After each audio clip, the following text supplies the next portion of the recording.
Patient assessment. How do we know what to do with our patients, to our patients, and for our patients? We have to assess them, determine what their illness or injury is, how extensive it is, find life threats, treat those life threats, find things that'll just make our patient feel a little bit better and provide the best care possible, stabilize that patient, transport them for definitive care. That's all there is to it, right? Okay, so we'll close that lecture. All right, here we go.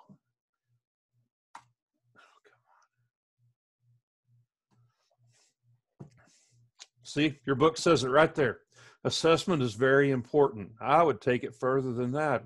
It's absolutely essential. Without that, we're ambulance drivers. We're like the old guys that you see in the movies, or even just one guy who rolls up in the hearse. Talk about a conflict of interest. You have the vehicle that hauls caskets to the cemetery doubling as an ambulance with the same guy driving it. If you can get paid twice, that's amazing. Pick that patient up, throw them on a stretcher, haul them to the hospital in the old hearse, and then they die. Then you get to haul them over to the funeral home and charge a lot of money to embalm somebody and to do taxidermy, put them in a box, stick them in the ground. That was a big conflict of interest. The difference in an ambulance driver, one of the big differences in an ambulance driver and a healthcare professional such as an EMT is patient assessment. That distinguishes us from the old guys. So when somebody calls you an ambulance driver someday, you can say, nope, buddy said, if I learn patient assessment, I'm no longer an ambulance driver. If I learn it and use it, we have to use patient assessment.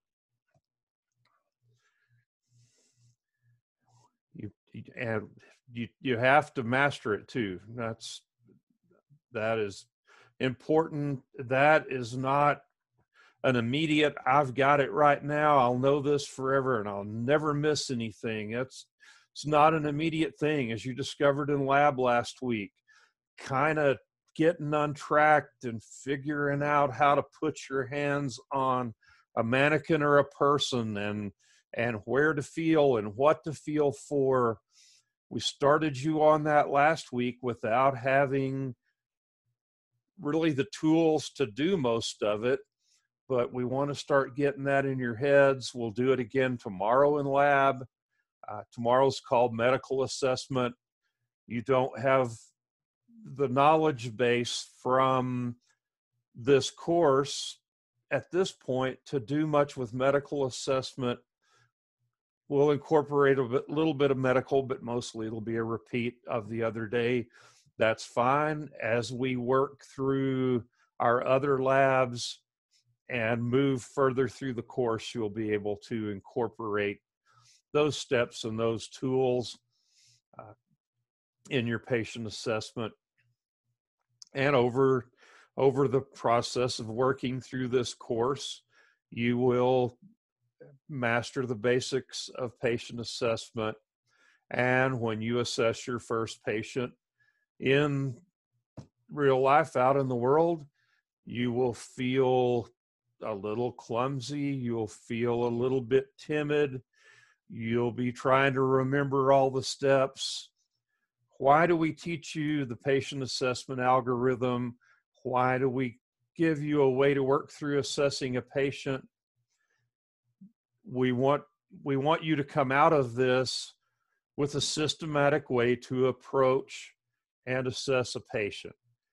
And programming into you, I guess, for want of a better term, programming you to follow a sequence and follow the algorithm that we give you gives you the tools to assess a patient. Over time, you will develop your own approach. When you do that, make sure you don't skip any of the things we're going to talk about today. What you will do, in fact, is add to that as you gain knowledge and experience. you will realize that there are other components that need to be plugged in as you go. So let's start at the top. This goes a little bit differently than the algorithm that we wrote on the board. The algorithm, I think, is more organized. It's easier to employ. This afternoon, I will record another video that has our patient assessment algorithm and talk through that, and maybe that will help you prepare for lab tomorrow and for the exam on Wednesday. We start with scene size up. We always add to that scene safety. We want to be thinking about that from the very start. Scene size up, scene safety. You can get a little information for scene size up, I think, from dispatch in where they tell you're going, and really even the nature of the call that they dispatch you to for your response. Dispatch you to for your response. Forgot a word there. Little bit important word. Okay, scene size up. Then you have your primary assessment. Then we're going to get our history. History is part of the secondary assessment. I hate the way this book lines this up, but it'll all work. It's not going to cause you. I had every student that I had from last semester who was able to complete their clinical and get a grade instead of an incomplete for the course. They're 100% passing the National Registry right now. So teaching the algorithm the way we do doesn't seem to handicap anyone. And secondary assessment, treatment starts up here in the primary assessment. A lot of times you treat life threats up there in the primary assessment.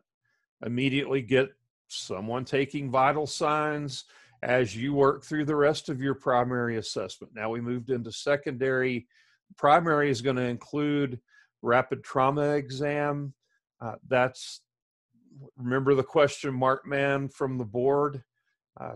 You're going to start at C7. Is there tenderness there? Palpate up over the top of the head, palpating for deformities, crunchies, blood on your gloves, all those things. And then we're going to move down the face. While you're there, that's a great time to do a quick pupil check. Doesn't have to be a long pupil check. Get a quick pupil check. Why would I add that in there? And this is the introduction. I shouldn't be launching into the entire lecture. You're going to hear this twice from me today. You can tell a lot by that quick pupil assessment during that primary when you're just right there. Pull that pen light out of your pocket, check the pupils. Sluggish pupils can be an indication of hypoxia. Brain's not getting enough oxygen. That hypoxic insult to the brain causes pupils to react slowly, or sluggish is the word we use. If sluggish pupillary response. Are the pupils unequal? If they're unequal, could be their normal state, anisocoria. There's a percentage of the population, small percentage, who naturally have unequal pupils. If the patient is conscious and alert, ask them if anybody ever told them you have unequal pupils. Nope. All right. That may indicate bleeding in the brain. We'll spend a lot of time on that later. I'm going to just hit that much for now. Are the pupils equal? Are they reactive to light? Are they sluggish? Do they respond quickly? It's normal. This is something when I first started assessing pupils all the time, I noticed that if I used my pen light and I stayed on that pupil a little too long, it would constrict quickly, but then it would kind of dilate slightly and then come back to constricted. And I thought all my patients were messed up. And I asked somebody, they said, oh, that's normal. In most people, don't worry about it. So if you see that, then be smarter than me. Don't think your patient has some bizarre, all your patients have some bizarre neurologic disorder. That can be normal. History taking, we have some acronyms to help us with that. We're working through that secondary assessment. We provide any interventions necessary based on what we find in that full secondary assessment. Remember, in this, we use that total head-to-toe physical exam, not just what we did in the rapid trauma. I didn't make it through the rapid trauma, did I? Okay, now we come down the face. We're palpating, feeling for any crepitus, the crunchy, broken bone feeling. Then we're going to assess the trachea.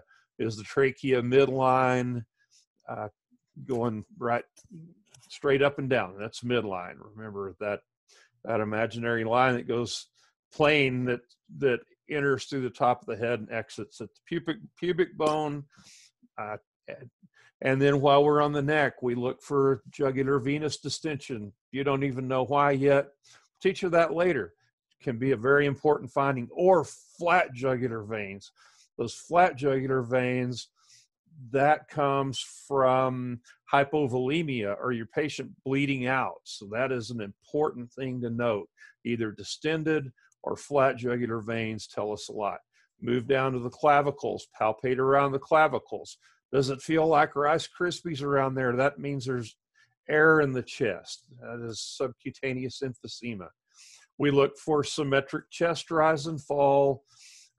We palpate for any broken ribs.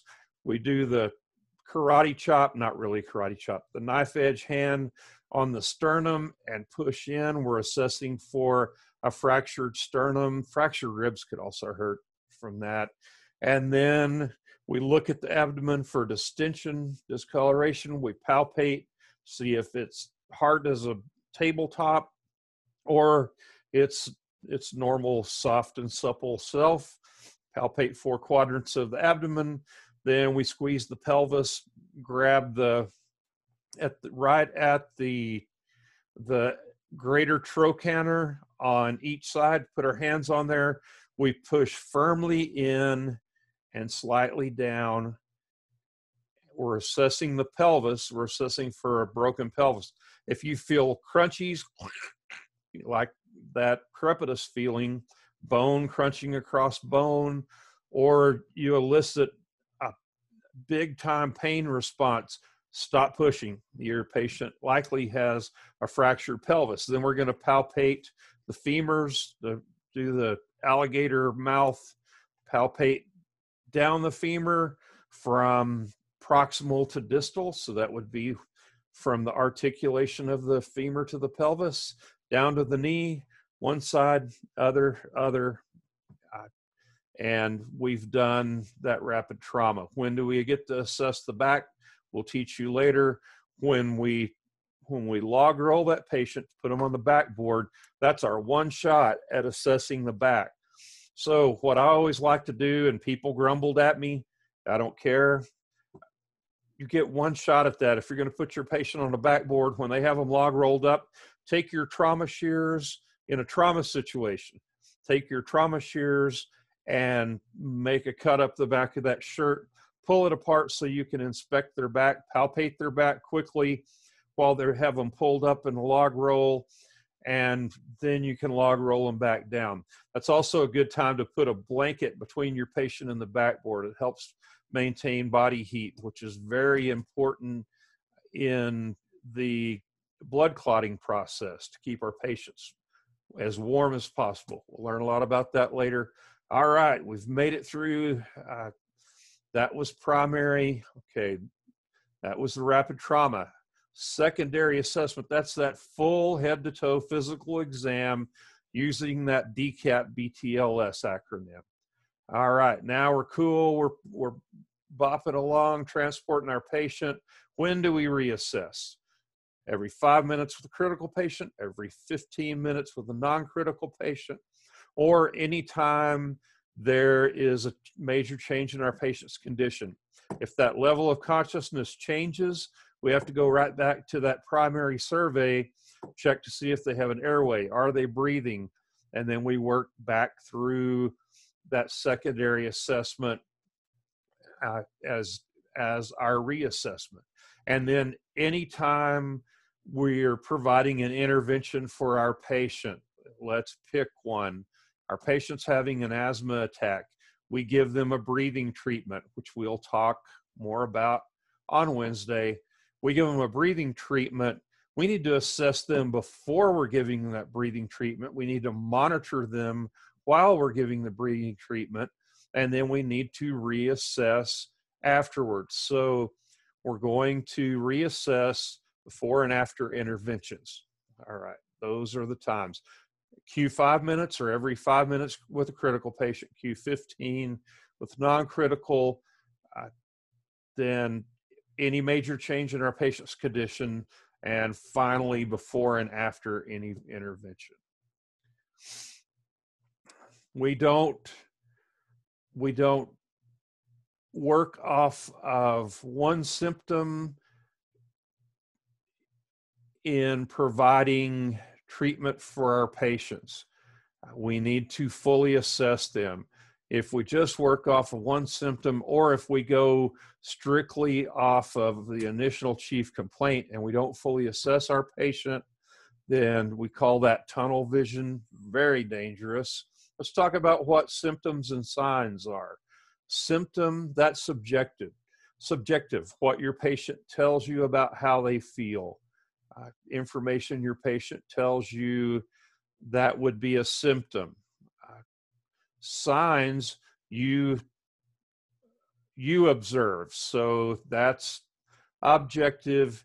It's something that you can see, feel, hear, smell, hopefully not taste or touch. So that's it. I'll tell you the story another time. I have had human brains in my mouth on a call. It's a very bad thing. I think that was the only time that I involved my sense of taste in assessment, treatment, and transport of the patient. But anyway, I'll tell you the story later. All right. So signs and symptoms, let's pick something. If my patient tells me I feel nauseated, that's a symptom. I can't assess that. I don't know. Actually, I mean, you'll learn over time that you can, a lot of patients, you can look at them and tell when they're nauseous. Not always, but patient tells you, feels nauseous. I feel dizzy. I feel like I'm gonna die. Those are all symptoms. I guess the feel like I'm gonna die is more of a state of mind. And then sign, that would be something you see. That patient who is nauseous pukes all over your shoes. Then that vomit all over you is a sign that, yes, they were nauseated. Okay. Other signs would be discoloration of the right upper quadrant from blunt force trauma. Somebody got whacked in the belly with the 2x4, or got whacked in the lower rib cage with the 2x4, and you see distension and redness, discoloration in the right upper quadrant, and your patient's unconscious, unresponsive with a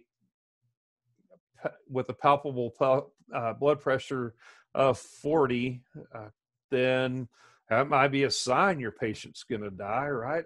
So I told you I feel like I'm going to die, and then they became unconscious, unresponsive after getting whacked in the belly with the 2x4. That could be a sign that they were correct. Okay, scene size up. As I approach the scene, do I see anything here that's going to kill me, my partner, or anybody else that I'm responsible for? That's that quick size up. You look and evaluate as you approach the scene. Scene size up begins with dispatch. If you're dispatched to a tanker truck versus pickup truck collision on an interstate highway, then my scene size up kind of gets triggered in my brain there. A tanker truck, what is that thing hauling? Is it going to be safe for me to approach? So you're going to be sizing up that scene from quite a ways off. You may also be on the radio asking dispatch to get you additional information. Is the tanker portion of the tanker truck damaged? Is there any liquid coming from it? Can anyone on scene ascertain what is contained in the tanker truck? If they tell you that the tanker truck's hauling milk, you exhale a little bit. You don't feel quite as tense as if they told you that it was hauling gasoline. That would make me a little bit nervous. Situational awareness, that's not a one-shot deal. That's using your spidey senses, right? And it takes time to develop situational awareness, I think, so that you observe everything you can that's going on at that scene. You see things develop. Situational awareness is a dynamic, and scene size up, that's dynamic. It changes as you go. They told you it was a milk tanker, and you expect to see milk pouring out and you're just wondering, did it come from brown cows or white cows? So you know if it's chocolate milk or white milk that's coming out of that tanker. But you walk up and you see some kind of greenish chemical coming out of there, and when you walk, the pavement feels squishy under your feet. Oh my gosh, that's not milk, that's something else. That's situational awareness. What do? I withdraw, get away from there, kick my shoes off so that something doesn't melt through my feet, through my shoes to my feet. I get on the radio and call for additional help. We'll talk about that in a second. So understand the situation and the conditions prior to responding. Get basic information from the dispatch, from your dispatcher. Observe the scene as you move in. That's scene size up. Scene safety can be all kinds of things. Could be a man with a gun at that tanker truck collision because he had a brand new pickup truck, and the tanker truck changed lanes into him and screwed up his brand new pickup truck. Then the tanker truck lost control, slammed into a guardrail. That's when the whole penetrated, or when the collision penetrated the tanker, which caused that leak. And that's what you see as you size up the scene. And then there's some crazy idiot with a gun running around on scene. So it's dynamic. All kinds of things can change as you go. Make sure the scene is safe for you and your team to enter. Who is going to secure the scene for you in violent situations? It's going to be the police department. That hazmat situation that I just described, who is going to clear that scene and tell you it's safe for you to enter, or more likely bring a decontaminated patient out to you in the place where they had you staged? That would be fire department / hazmat team, right? Okay. We usually enter and leave the scene in the same, through the same access. We turn off a major thoroughfare, drive down the street that has a cul-de-sac at the end. We pick up our patient, we turn around, we go out, and then we head to the hospital. That's, I think, what they mean by you usually enter and leave the same way. We go in the house through the front door, and we go back out of the house through the front door. Like we told you before with scene safety, if possible, if you go into a house, look for 2 means of egress so that if something happens and one of them is blocked, you can go out the other. And what do we do? A lot of times in houses, we end up going back into a bedroom. There's one door in, there's one door out, right? So what do I mean by multiple means of egress? As you come into that house, look to see if you can figure out where the back door is. Look for a door out into a garage, that kind of thing. You can't always tell that, but a lot of times you can. Why would I say that? A fire breaks out and a door is blocked. A family member shows up, goes nuts, is being violent, and there's a big fist fight going on at the front door, and one of them has a knife. You might want to know where the back door is so you can get the heck out of there. That is not abandoning your patient in that situation to feed out that back door. You will not be legally liable for that. You get the heck out of there, get a safe distance away, call PD, let them come in, police, sheriff's office, state trooper, wherever you are, whoever your law enforcement is, get out of there, call them. When you get in your ambulance, lock the door, drive away, stage at a safe distance, lock your door. If you never know if guns are going to come out. Just because there were knives when you left the house doesn't mean that it's going to remain a knife fight. It could be guns coming out later. You don't want to be sitting in your ambulance in front of the house when they have a gunfight out in the yard. So move a safe distance away, stage there, call for law enforcement. I'll say that instead of PD. It's not always PD. All right, high visibility safety vest, very important. These days, the rule at most ambulance services, at least the ones I'm familiar with, this is complicated, so get ready. If your feet are on the street, the vest is on your chest. So those high visibility, that bright yellow, neon, yellow-green color, you know what I'm talking about. I don't know how to describe what color it is or know how to label that color, but that bright yellow neon color that has those reflective strips on it, that is your high visibility safety vest there. If your feet are on the street, the vest is on your chest. Can't go wrong with that little rhyme. Terrain. We don't always respond on firm, flat pavement that is dry and so that you get good traction.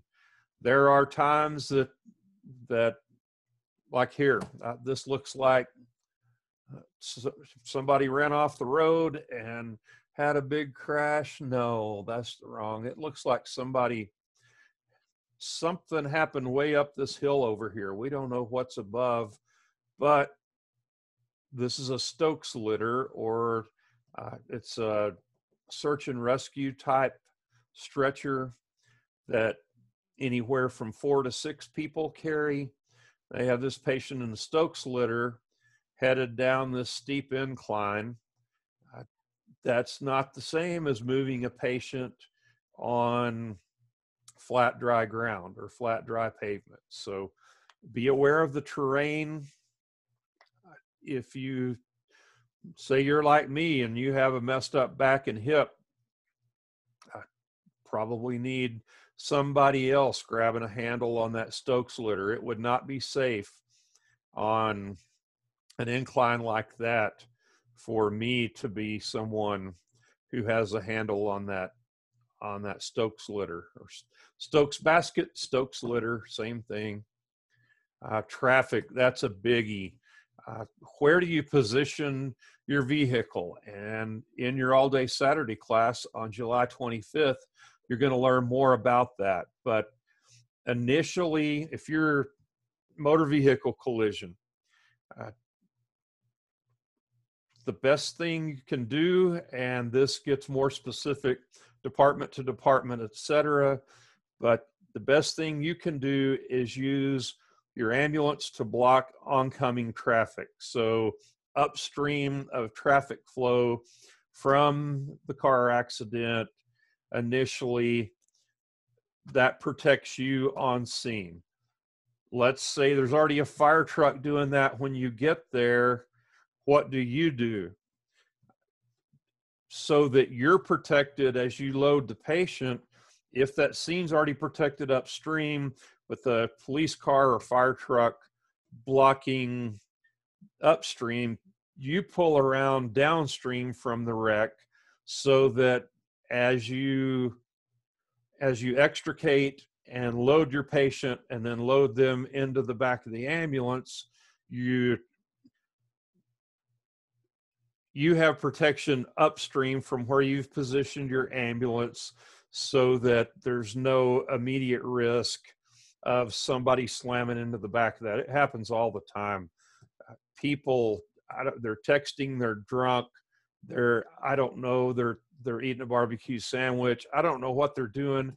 They don't pay attention. And with all the lights flashing, everything going on, they slam into an emergency vehicle on the scene of an accident. So initially, if you're the only vehicle there, you position your vehicle to protect the scene. And then after another responder comes, and it's okay to incident command system. You'll learn about this. We'll talk more about it later. But first on the scene, one of the two of you, driver or technician, will be the incident commander. You're going to be calling the shots, probably the technician. You're calling the shots until someone else gets there. That includes, well, in fact, it probably should be the driver, because any incoming responders, you direct them where to park. So the driver would be the one to, as the technician's taking care of patients, would be the one to communicate with the driver of either the police car or law enforcement vehicle or the fire vehicle coming in, position them to protect the scene, and then you can pull the ambulance around on that downstream side so that someone would have to go through the entire accident scene to get to your ambulance to hit you. And remember, a couple of weeks ago, I told you when you respond to a residence, don't park in front of the house that you're responding to. All right. You see it done every day. I witnessed it across the street and from me last week when one of my neighbors required an ambulance one evening. They parked right in front of the house. It's safest not to do that. Park one house away. And then, okay, traffic issues, environmental conditions. Dress for the weather and haul spare clothes and equipment with you to prepare for changing weather conditions. It might be a warm October afternoon or October morning when you go into work for your 48-hour shift on the ambulance, and in the Texas Panhandle, if that's where you wind up, you could easily have 1.5 feet of snow on the ground in the second half of your 48. So I learned, because I made this mistake myself, about froze to death, by the way, but I learned to start watching the weather and get an idea of what might be going on over the course of my shift, whether it was 24, 48, 72, 96, or 120 hours. 128 consecutive is the most I ever worked. I didn't know who I was or where I was by the end of that. But dress for the weather, take equipment, the proper footwear for the environmental conditions. Be ready. The old Boy Scout motto of be prepared, it applies in EMS as well. All right. So what kind of hazards on scene? Anything from extreme weather to threat of physical violence. Like I said, when I was getting ahead of myself, these scenes are dynamic. They change all the time. So keep an eye on things. I think in the military, especially in the Army and Marines, they say, keep your head on a swivel. That means know what's going on around you all the time and be ready to respond to it. In the military, that could mean that you get dead if you don't do that. Could the same apply in EMS? You dang right. You better be watching to see when the knives and guns come out. Had I not done that a bunch of times, I couldn't tell you how many, but probably, man, I'll bet over my career, close to 100 or more, when the knives or guns came out, the ball bats or the whatever came out, and that scene became unsafe when it seemed not so bad before. So pay attention to what's going on around you. I guess when I said 100 or more, let's throw in there violent people with fists, fingernails, feet, teeth, all those things that can hurt you.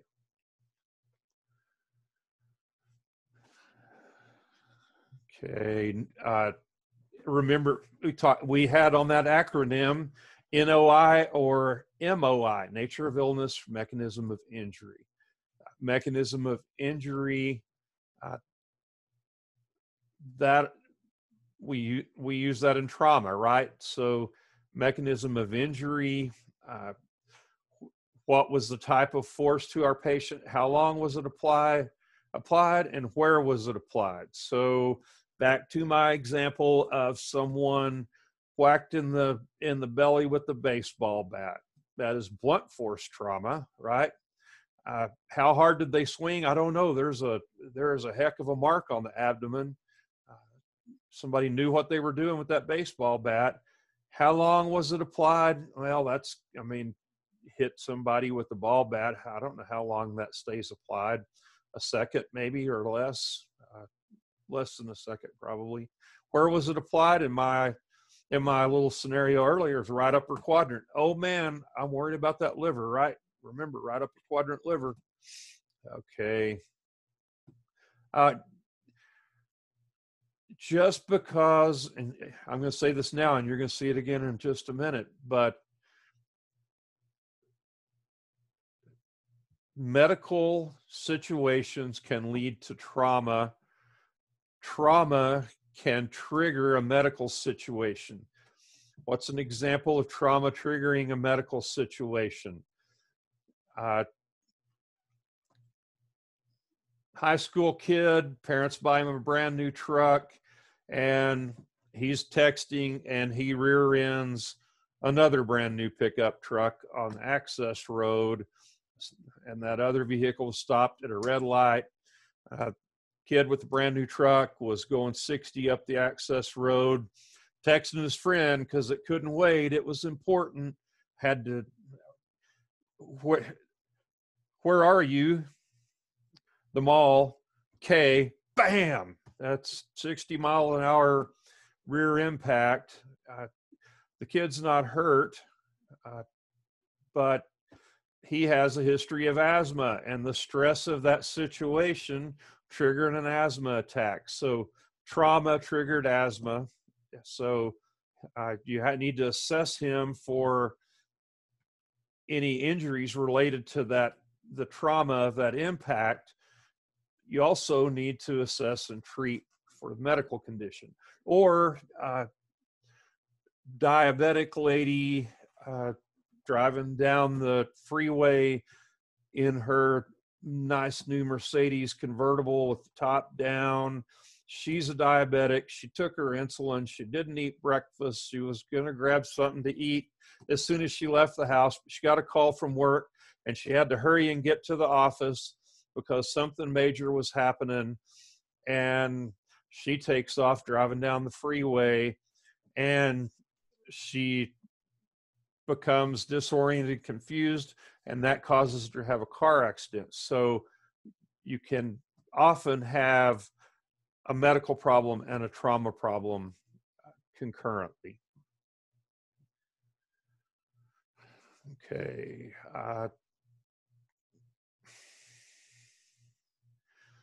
Fragile and easily injured areas include brain, spinal cord, eyes.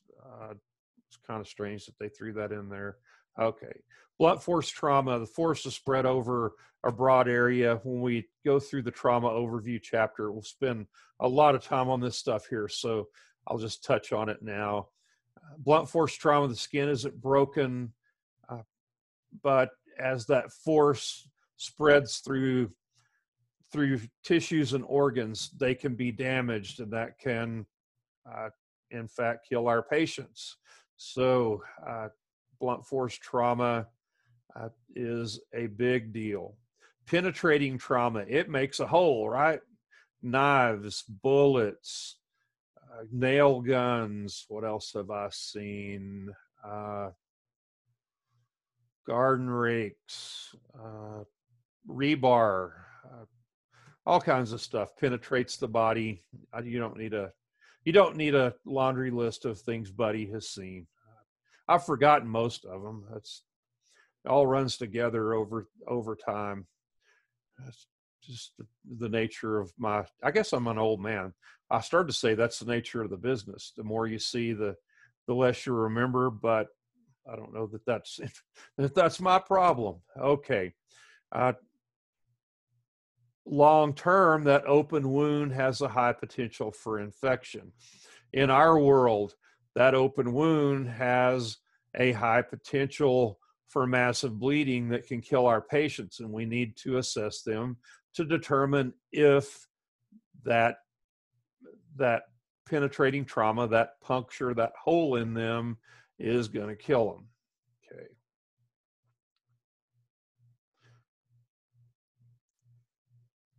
Mechanism of injury or nature of illness, that gives us clues regarding what we need to look, listen, and feel for as we assess our patients.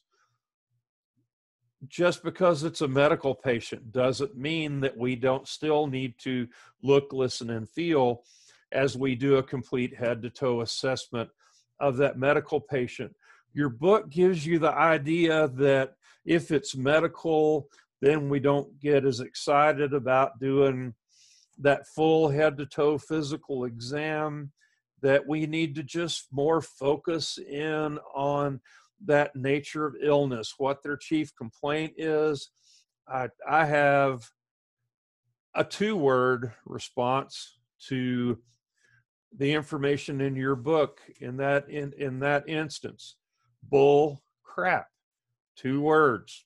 Bull crap. You don't just focus on that nature of illness and do a focused assessment for that. You still need to do a full head-to-toe physical examination of your medical patient. All right.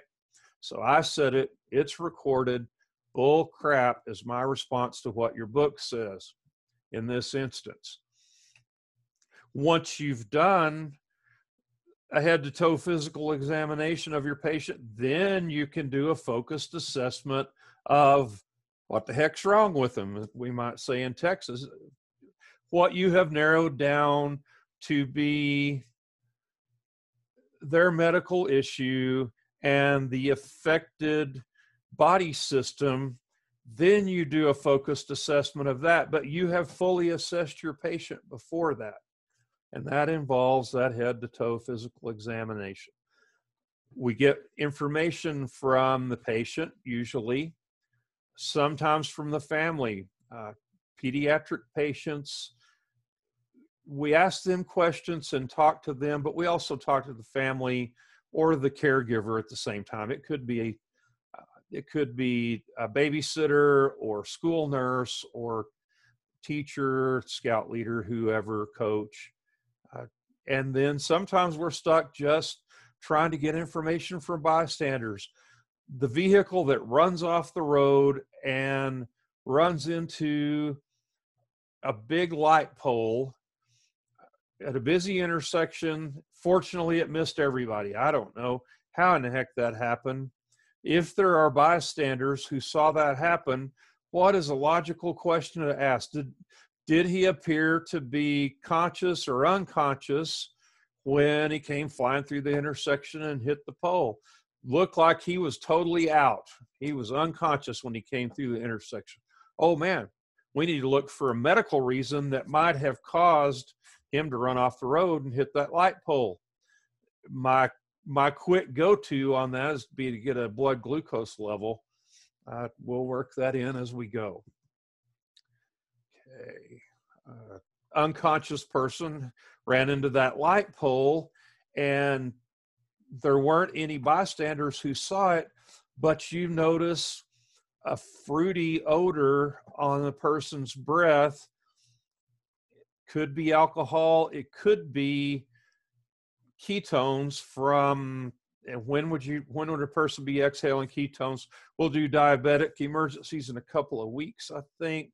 But if somebody is in diabetic ketoacidosis, their blood sugar has been super high for an extended period of time, part of the process of the body trying to lower the pH is to maintain itself and return to homeostasis. A byproduct of fat metabolism are ketones, and that's when the body can't get glucose to feed to blood cells, to cells of the body, they start utilizing fat to maintain themselves, and a byproduct of that are ketones, and then the body exhales, moves that up, and those ketones are exhaled along with the carbon dioxide and trying to get back to a normal pH, and that makes that fruity smell on the breath. I never thought that smelled like alcohol, like the breath of somebody who is heavily intoxicated. It's confused for that quite often. I just never smelled that way to me. But if I smell that on the breath of the person who nailed the telephone pole or light pole, as I said, then I'm concerned that I have a diabetic patient, and I'm going to be getting a blood glucose level to check that.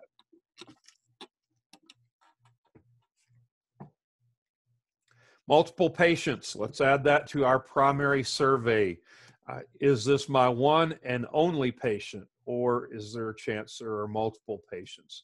Particularly at car wrecks, unrestrained kids flying out of a vehicle that rolls over. Make sure that you have accounted for everybody in that vehicle before you leave. Sometimes the adults and kids that you find are unconscious or have altered mental status. So you're having someone do a search of that area looking for more kiddos spread down the highway, or Uncle Joe, or whoever else might have been in there. Multiple patients with the same or similar signs and symptoms. See, I don't always talk about what's on the slide because I just launched into something else there. But more than one patient with same signs or symptoms. This should run up a big red flag for you, and we need to determine then, have these people been poisoned? We're going to include carbon monoxide inhalation as poisoning. Remember, I talked about that 48-hour shift that I worked at that October when I had short sleeves when I went to work on the first day of my 48, and I needed snow boots and a parka. By the second half of in my last 12 hours, I needed snow boots and a parka and gloves and didn't have them. But let's say it's that same time of year.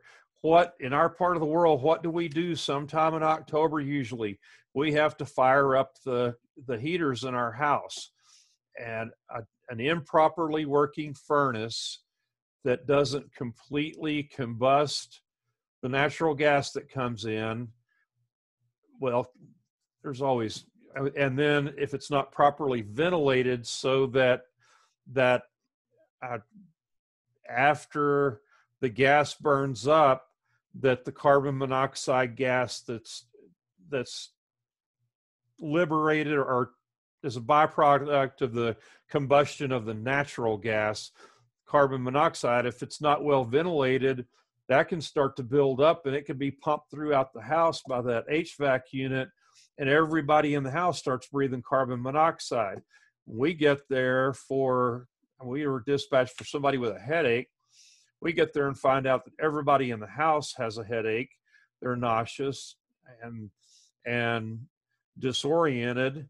And the little ones, the little kids are unconscious, unresponsive. There is a high level of carbon monoxide in that house probably. We need to, if we're already in there and we can quickly grab the people and haul them out with us when we leave, we do that. Otherwise, we're going to get the heck out of there, call for fire so they can go in with their SCBAs and bring those patients out to us. It could be a few years ago here in town, people had this is a horrible deal. These people had a problem with rats and mice in their, I believe it was a mobile home. And the father knew somebody who worked in a feedlot, and they were talking, and the guy who worked in the feedlot said, "Oh yeah, we got this stuff that we use to kill rats around the feedlot. I'll bring you some." So Dad gets the stuff and puts it under the house. That stuff is not designed to be used where people live, definitely not designed to be used in a confined space, but this stuff is spread all under this mobile home. So it's off-gassing, and these people are breathing these noxious fumes, and Dad decides, oh, I got to get this stuff out of here. He didn't know that trying to wash that out of that space below the floor of their house, trying to use water to wash that out, would cause a chemical reaction. And I believe it liberated cyanide gas, or a gas very similar to cyanide, and it killed several of his kids. And I can't remember if it killed the wife, or just she ended up on the ventilator at the hospital and almost died. But they lost some of their kiddos because Dad was well-intentioned, but and what happened, that went to bed. They couldn't wake one of the kids up, or a couple of the kids up. They call 911. AMS responds, and the medic and the EMT go inside, and they're immediately overcome by fumes, and they withdraw from the house, and they get on the radio, call for fire. Fire suits up, puts on their SCBAs, and starts bringing people out. And they have these people who are as dead kids, as a mass casualty incident, dead kids, possibly dead mom. Everybody in there was either really, really sick or dead. So multiple people with the same or similar symptoms, signs and symptoms. We need to consider that an unsafe scene. Get the heck out of there until somebody can go in and tell you it's safe. Okay. We need to consider that mechanism of injury, nature of illness early on. We respond, and we have in mind what the chief complaint is based on what dispatch tells us. We get there, we start looking for the mechanism of injury. High speed T-bone collision at an intersection, that is a major mechanism of injury. That's going to, and then depending on where our people were positioned in the vehicle in relation to the collision, that can tell us, give us some major information about things we need to look for. Nature of illness. It may be we're dispatched to asthma attack with shortness of breath. We get there and we find out actually it's a heart attack and congestive heart failure. So that nature of illness can change once we make patient contact. Or a patient could be telling us one thing, really focusing on one symptom, and we find quickly that that there's something else we need to be concerned about. So, okay. Wear your PPE. I told you before, I'll tell you again, gloves are part of your uniform.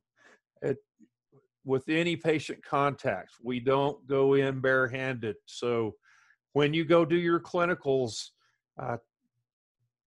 at the hospital, or when you're doing your clinicals at the ambulance service later this summer, hopefully we don't have a date yet, later this summer, grab a handful of gloves in your size and put them in your pocket so that you don't have to search for gloves. Or if your hands you have blood dripping off your gloves and now I need to go get the stretcher, or I need to go grab some more equipment, you can shuck those gloves, put some new ones on. So you need to have plenty of gloves available. And then eye covering, face shield, goggles, safety glasses, all of those things. And then right now, if you were able to do ambulance clinical right now, they have a protocol at AMS that if you respond on difficulty breathing, anything that could be COVID, then one person puts on a mask, goggles, and gloves, and they go in to do a screening survey to determine if there's a chance that that patient might have COVID-19, and then based on that questionnaire, that directs the PPE that everybody else will wear. Standard precautions. Here we go. Standard precautions, universal precautions.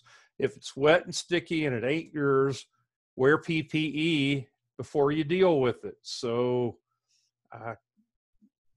that's at a minimum gloves. So that includes vomit, blood, urine, feces. That's just one call on Tuesday right there. That's Tuesday morning. At breakfast is when we get those things. So we need our PPE. We need to protect ourselves. That's your number one job, is to protect yourself.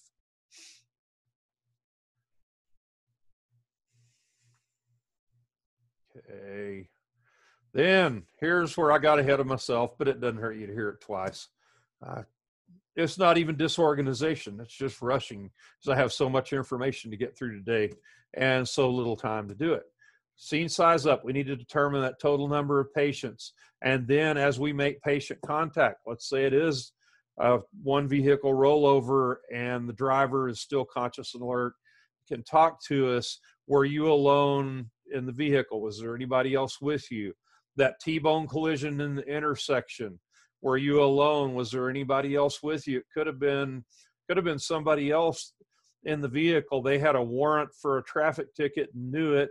They were a passenger in the vehicle, this high-speed collision, and they're able to get out the door and run away and hide in the toot and totem. Were you by yourself? Is this our one and only one patient? Are these our only 4 patients? Make sure that you know how many. If there are multiple patients, we're going to utilize that incident command system that you will learn much more about in the coming weeks. I'll make another assignment having to do with that on Wednesday. But determine the number of patients and then begin triage. What is triage? That is quickly working through every patient you have before undertaking care of those patients. Determine how many criticals and non-criticals you have, the extent of their injuries. And that is nerve-wracking for me, not having a bunch of patients, but not stopping and treating everyone. Triage, you work quickly through all of them, then you come back and start. Triage is a French word for sorting. So we're sorting patients based on their severity, the severity of their injuries or their condition. Again, asthma attack and chest pain, that you will find that accompanying traumatic situations pretty often. Multiple people are a nut with a gun, Not all guns have nuts behind them. Most don't. Very few do. But a nut with a gun comes into the office where he used to work, and he pulls out that gun and starts to systematically shoot people. He only has one magazine. He blasts through his 15 rounds. He has no more rounds to shoot people. He expends 14. He saves the 15th for himself. So it's a big office. You have 30 people there. You have the gunman who shot himself, but before that he shot 14 people. He was counting because he knew how much ammo he had. Then, so you arrive, there are 15 more people besides that. 3 of them have heart conditions, 2 of them have asthma. So now you have 20 patients. You have 3 people having chest pain. You have 2 people having asthma attacks. And not everybody with asthma would have an asthma attack because of a stressful situation. But in my scenario, they do. You have 3 having chest pain, 2 having asthma attacks, and you have 15 people with holes in them. Triage becomes very important. Some are medical conditions. Some are penetrating trauma. One thing for sure is to manage all of them, you're going to need a bunch of help. So you have to call for that help. You have to sort through your patients. Deceased. Here's the way triage goes. If you can picture, and I don't have a triage tag, I always have a live one to hold up in class, and I forgot to scan one in here. Okay, you picture a tag that you can, the ends of it you can tear off. They're perforated, and at the very bottom it says, oh, let's see, which order does it go? At the very top tag says it's black and it says deceased. Then just below that is red that says immediate. Then just below that is yellow. It says delayed. And just below that, oh, what's the green one say? Anyway, green one, they can wait. So you have the green, walking wounded, minor injuries. They don't need immediate transport. We put them all in a group and you have them stay there and you have somebody to stay with them. Then you have your yellows, which those are more emergent, but they can wait a little while. Then the next one, you have your reds. That's immediates. Those are people who have life-threatening injuries or illnesses that we have to treat right now, or they're going to die. And then you have the black tag. They're either deceased. Some tags have deceased / expectant. So if they're breathing 2 times a minute, 3 times a minute when we get there, and they have a barely palpable carotid pulse, those can wait. Those are expectant. They may die. After we manage everybody else, we can come back to those black tag ones. That's a very nerve-wracking thing to call somebody a black tag when you're triaging. You second guess yourself for years. All right. Do we need hazmat? Do we need more ambulances? Do we need law enforcement? Do we need all of those? Are we on a BLS unit, basic life support, 2 EMTs, or maybe even in some places a first responder, or in Texas we call them an ECA, or emergency care attendant. Have an ECA driving and an EMT because we got a waiver from the state. So this is all we have. So this is what we do. And you respond to a call that requires advanced life support. Can you call for a ground unit of advanced life support to either come to your scene to take over care of the patient, or meet me on the way to the hospital? Or am I calling for air medical? Do I need high angle rescue? Is that incline so steep? Think back to that picture of the folks with the Stokes litter, and we're almost ready for a break. Think back to that picture. If that's so steep, steep that we can't safely walk down that thing and carry that Stokes litter, then we need fire rescue with ropes and rappelling harnesses and the expertise to use them to rappel down to get that patient in the Stokes litter so that somebody can pull them up in that Stokes basket and get them up that steep incline, or let them on down to the bottom and do that safely, because it's not safe for us to walk there. Hazardous materials, we've already talked about.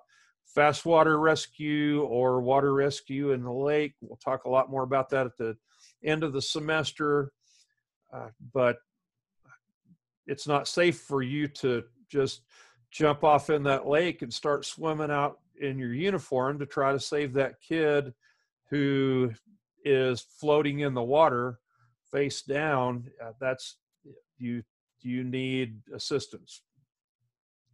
And then law enforcement. Do you need law enforcement? We've talked about that over and over. Now let's go a couple of more slides and then we'll quit. Not quit, we'll take a break. Okay, additional resources. Is there anything on this scene that poses a threat to me, my patient, or others? That's a question to ask. Who would we call then? We're thinking law enforcement or fire/hazmat, right? How many patients are there? Oh man, multiple patients. We need more ambulances. We need fire, we need police, we need everybody if we have a whole bunch of patients probably. Do we have the resources to handle this? Maybe we know how to rappel and rescue people, and on our days off, we volunteer on a search and rescue crew, and we respond to a scene that requires high angle rescue, have the expertise. I know exactly what to do and how to do it. What am I missing? I'm probably on most ambulances missing resources. I don't have ropes. I don't have rappelling harness.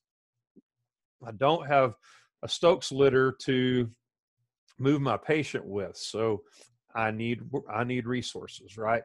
Let's take a 5-minute break and we'll come back and blast through primary assessment.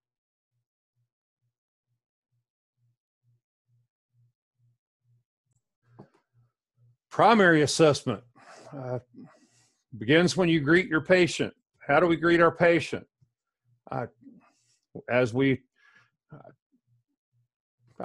think part of the primary assessment actually begins, particularly if you're walking into the house, and let's say you're walking into a bedroom, your patients, they direct you into a bedroom. When you come through the door, I say your primary assessment starts there. Some people call that through the door assessment, from the door assessment, across the room assessment. You can tell a lot of things as you approach your patient. Do they appear to be conscious? Are they breathing? Are they not breathing?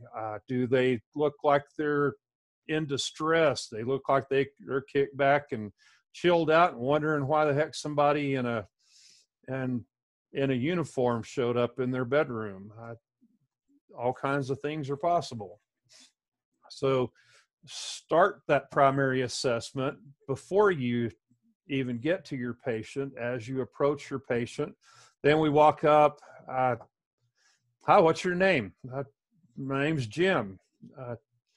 Jim, my name's Buddy. I'm an EMT. What's going on today? I don't know. I was sitting here watching Bonanza on the reruns, and you showed up, and I don't know why the heck you're here. That could be that Jim is conscious, alert, well-oriented, not in distress, and just talking to us. Could be that Jim is totally out of it. Bonanza's not on TV, and he's not. So but that initial contact with your patient can tell you a lot.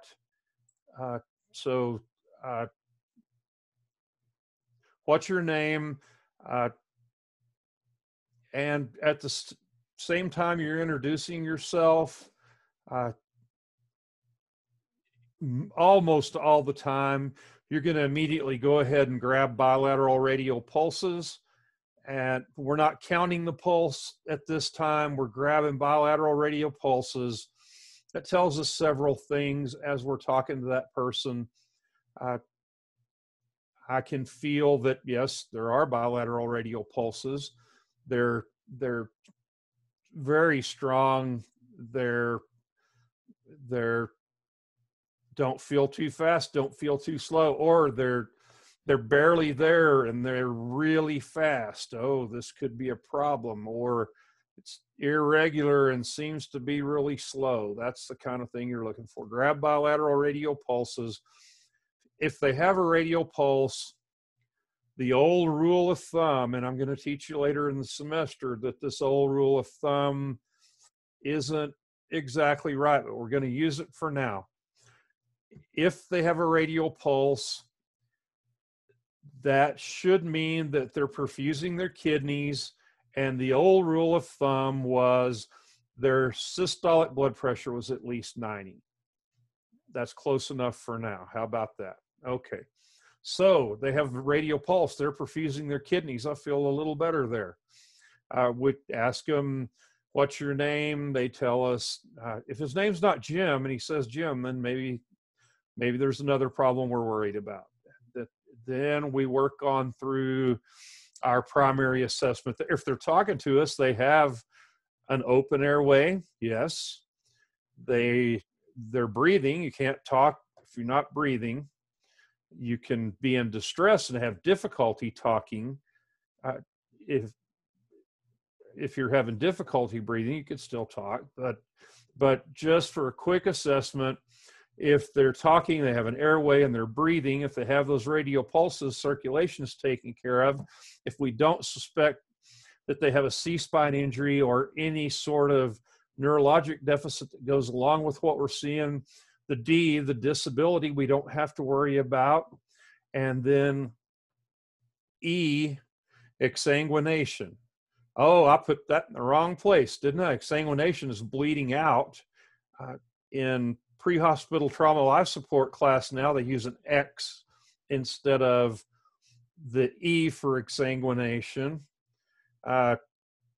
Is there another E to talk about here? Environment, yes. So we're going to kick exsanguination out aside for just a second. E, environment. What is the environment where we find our patient? Are they outside in the hot sun? Are they outside in the snowdrift in the blizzard? What is the environment? Is it August in Houston, Texas, and you respond to a house that's all closed up? There's no air conditioning running. There's no fan. There's no nothing. There's just a little old lady sitting in a room in a house that's 100 degrees at least on the inside. That gives us an idea that we need to worry about several things. One of them would be dehydration or other heat emergency. Okay, so what did I say? I had that X or that other E, and I kicked that aside, right? That's exsanguination. So not for national registry purposes, but for your assessment and treatment purposes, let's move that X up to the top and make it X, A, B, C, D, E. So X for exsanguination. Why did I put it there? We got to have an airway and breathing, right? Airway, breathing, circulation. No, if you have a patient who is bleeding out right now, they have an amputated arm or a humongous laceration with an arterial spurter, then we've got to stop that bleeding before we can worry about anything else. We have to get a tourniquet on that, crank that sucker down and stop that bleeding. Now we've managed exsanguination.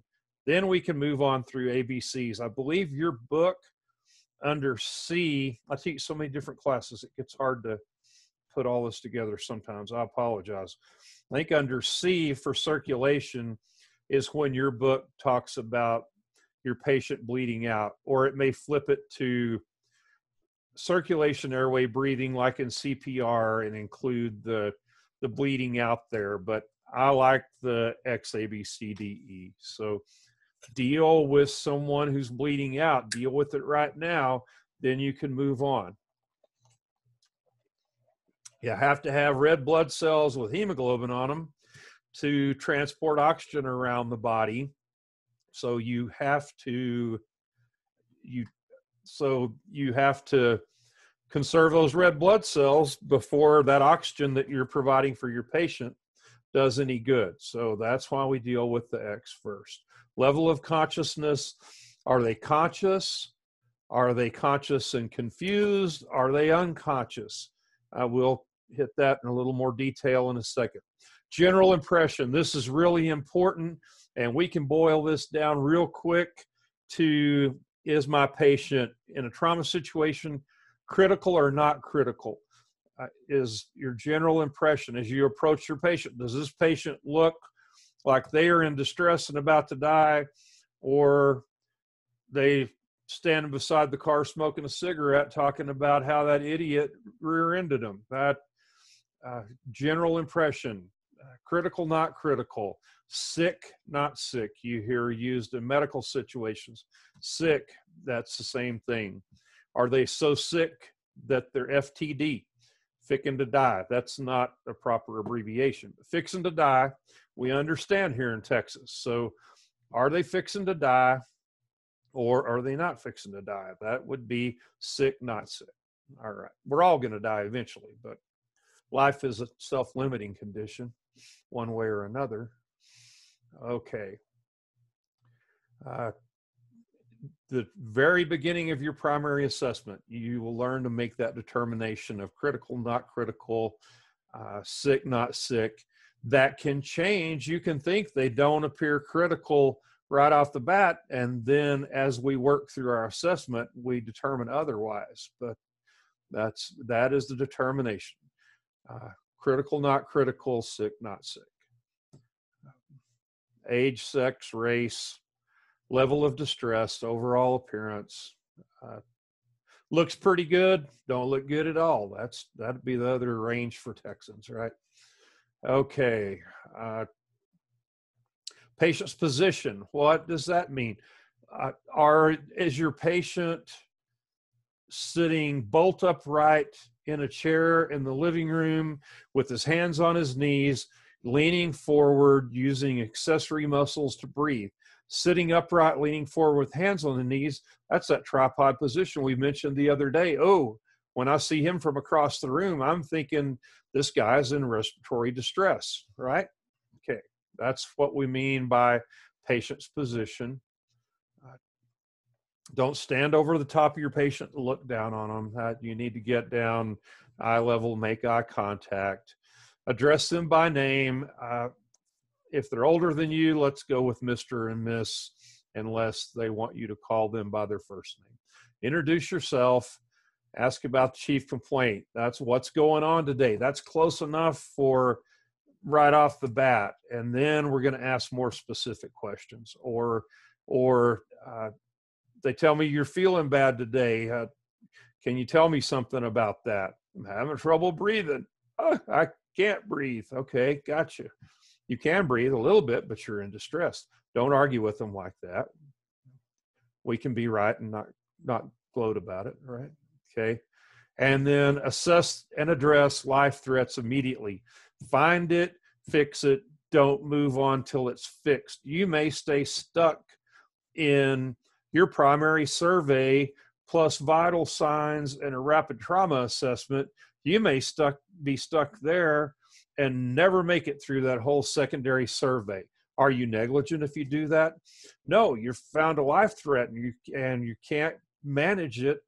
You're doing everything you can and it's not working, and you're continuing to fight to manage that life threat, and you don't make it all the way through. Do you have good feeling in your pinky toe? So that is not negligent. But you need to document that well. If you don't get to your secondary assessment because you're dealing with a life threat, let's say there's an arterial spurter and it's in a place that you can't get to with a tourniquet, but you can hold direct pressure on it. Maybe they're around where you feel a femoral pulse. Maybe there's blood squirting out of that, and you're up there with your knee on it, pushing down with your knee, trying to manage that bleeding while you're rolling down the road waiting for ALS to meet you, and that's all you can do. You can't do that full secondary assessment. That's okay. Just document it well. All right. Level of consciousness, that tells you how well the brain is being perfused, right? Perfused, what is that? That's getting oxygen and nutrients to the brain so that the brain stays alive. The brain doesn't store up fat to use to, well, some people, we call them a fat head. I feel like one sometimes when I'm lecturing, but the brain doesn't store up energy to use in an emergency. Brain can manage for 4 to 6 minutes before you have irreversible brain damage due to brain cell death. That sound familiar from CPR? It's true, depending on temperature and all that stuff. But so level of consciousness, that tells you a lot about that person. Are they unconscious? Are they conscious but altered? Do they have altered mental status? We could add AMS. And that doesn't stand for Amarillo Medical Services. It does, but it doesn't on this. Altered mental status. Do they have altered mental status? They're conscious, but they're confused. They think Abraham Lincoln's still the president, and this is 1863, and all the men are gone to fight in the war, and Mama and I are left here taking care of the farm. That could be altered mental status. I have had that very patient before. All right, conscious with unaltered level of consciousness.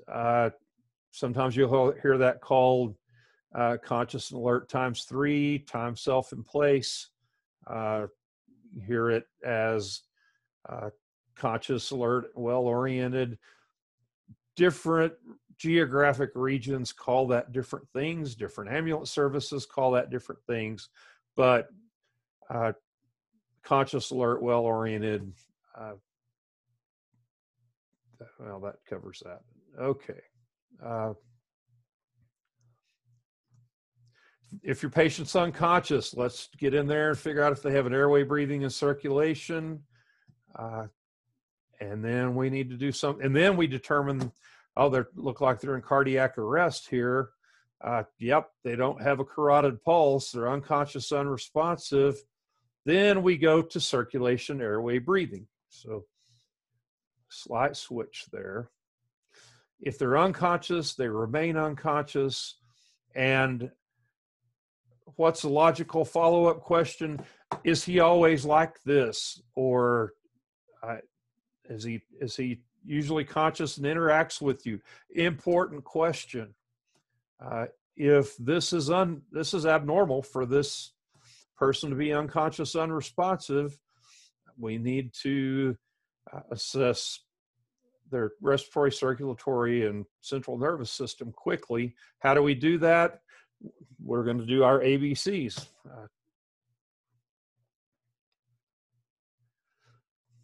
The biggie, altered level of consciousness, altered mental status, inadequate perfusion of the brain. That's getting oxygen to the brain, oxygen and other nutrients. It could be caused by medications, caused by street drugs, I guess we'll call it, alcohol, or some type of poisoning.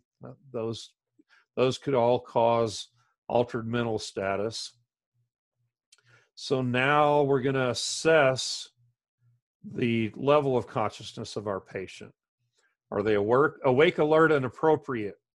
You can be awake and alert, but be inappropriate. That doesn't mean telling dirty jokes or saying bad things. Awake, alert, and appropriate. Appropriate, my example of my patient who thought it was 1863 and Lincoln was the president, everybody was gone fighting in the war, and she and Mama were left taking care of the farm. That patient was awake, that patient was alert, but that patient was not appropriate. So awake, alert, and appropriate. Let's add that third A. responsive to, so if they're not awake and alert, if they're unconscious, now we move down. Do they respond to verbal stimuli? You shake them. Hey, you're awake, just like waking somebody up from when they're asleep. Or you say their name? Hey, Jim, wake up. Jim, wake up. You with me? Hey, wake up. And he doesn't respond to verbal. Well, now we have to move on down to see just how unresponsive good old Jim is. Multiple ways to do this. When you utilize pain to assess level of consciousness, don't leave marks. Don't hurt your patient. You just have to hurt them enough to elicit a response. So favorite ways, one you'll see all the time is a knuckle rubbing the sternum. We call that sternal rub. Knuckle on the sternum, that sometimes leaves a mark, sometimes looks kind of brutal. If you have a guy who's down on the sidewalk in downtown at 5 o'clock in the afternoon, and there are people everywhere, and they have their cameras because we're in a volatile situation nationwide right now, and they think you're going to do something bad to this guy, so they all have their phones out, and you get in there and you do a big deep sternal rub, and he comes around, and that you elicit a pain response, then you may have something to answer for.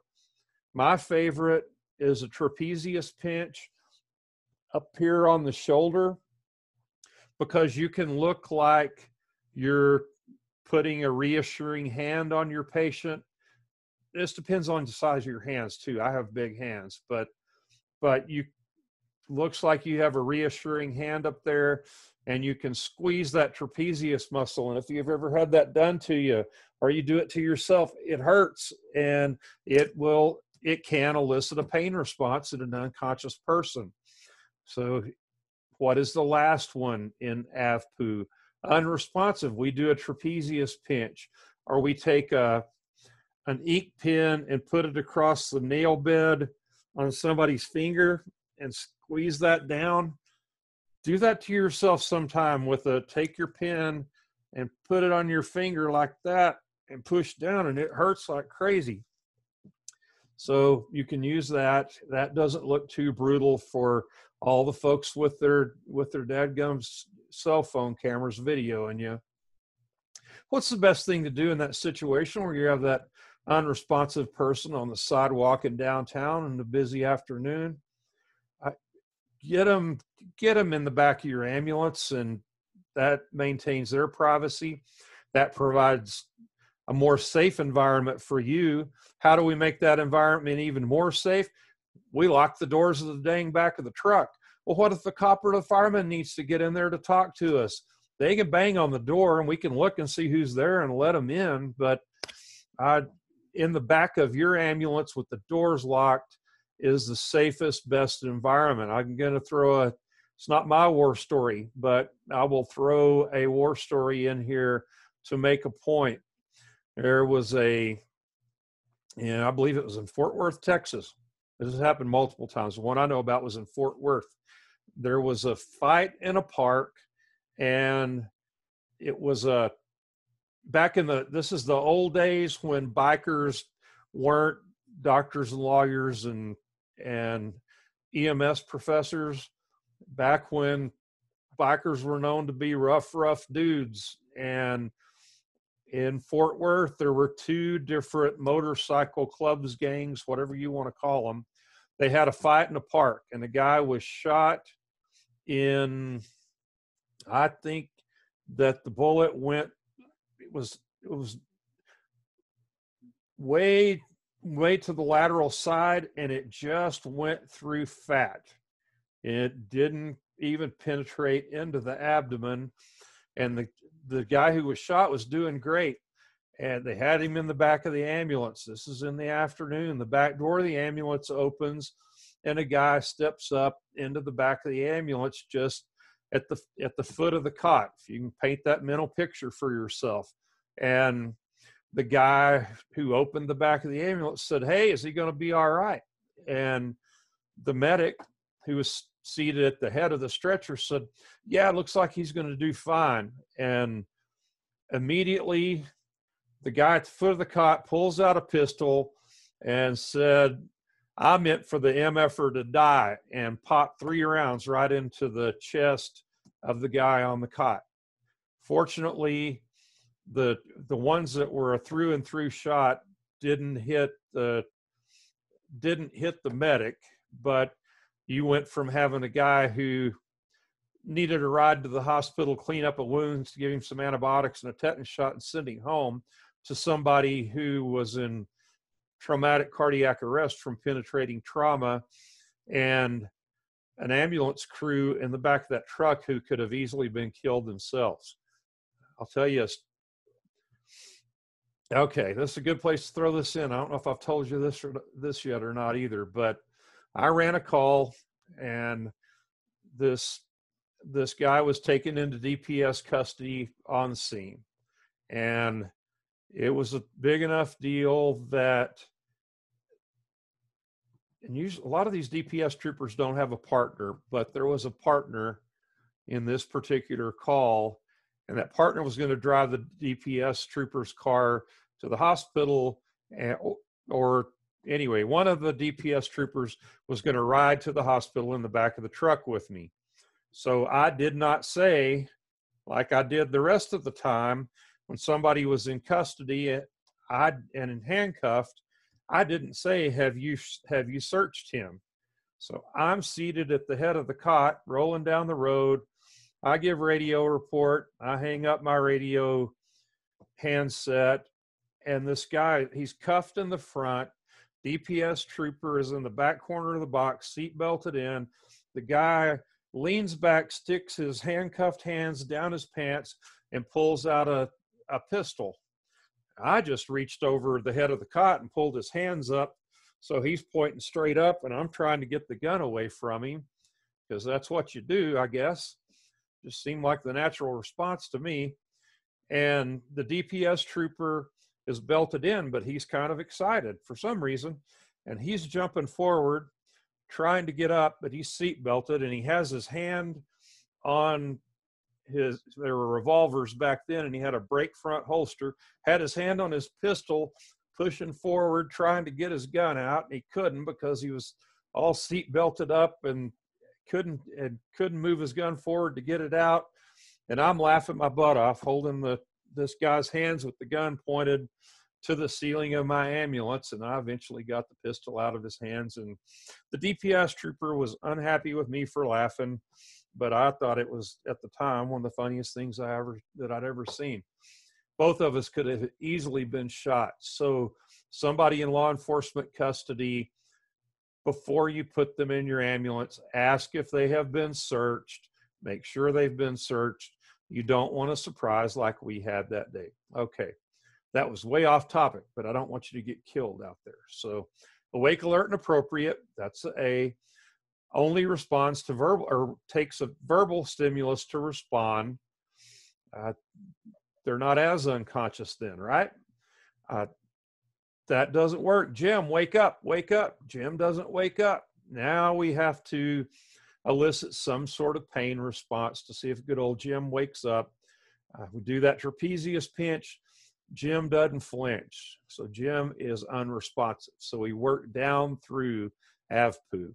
Awake, alert, appropriate. No. Do they respond to verbal stimuli? No. Do they respond to painful stimuli? No. Then they're unresponsive, right? Here's some different ways. Pinch the earlobe. I don't like that. Pinch the neck muscle. That leaves a mark and make it look like they have a hickey, and you don't want to be giving hickeys to your patients. It's a bad thing, right? That one pressing down on that bone above the eye right there, there's a nerve that comes right through there. One of the facial nerves comes right through there, or a branch of a facial nerve, and you push on that sucker, and it does hurt. You do that to yourself. I still kind of like the trapezius pinch, but you could appear to be assessing your patient's forehead and orbits and pause there to put pressure over that little foramen, that hole in the frontal bone that allows that branch of that nerve to come through. You could do that. You could do that bilaterally. If that doesn't bring them around, then they're unconscious. Okay. Orientation tests mental status.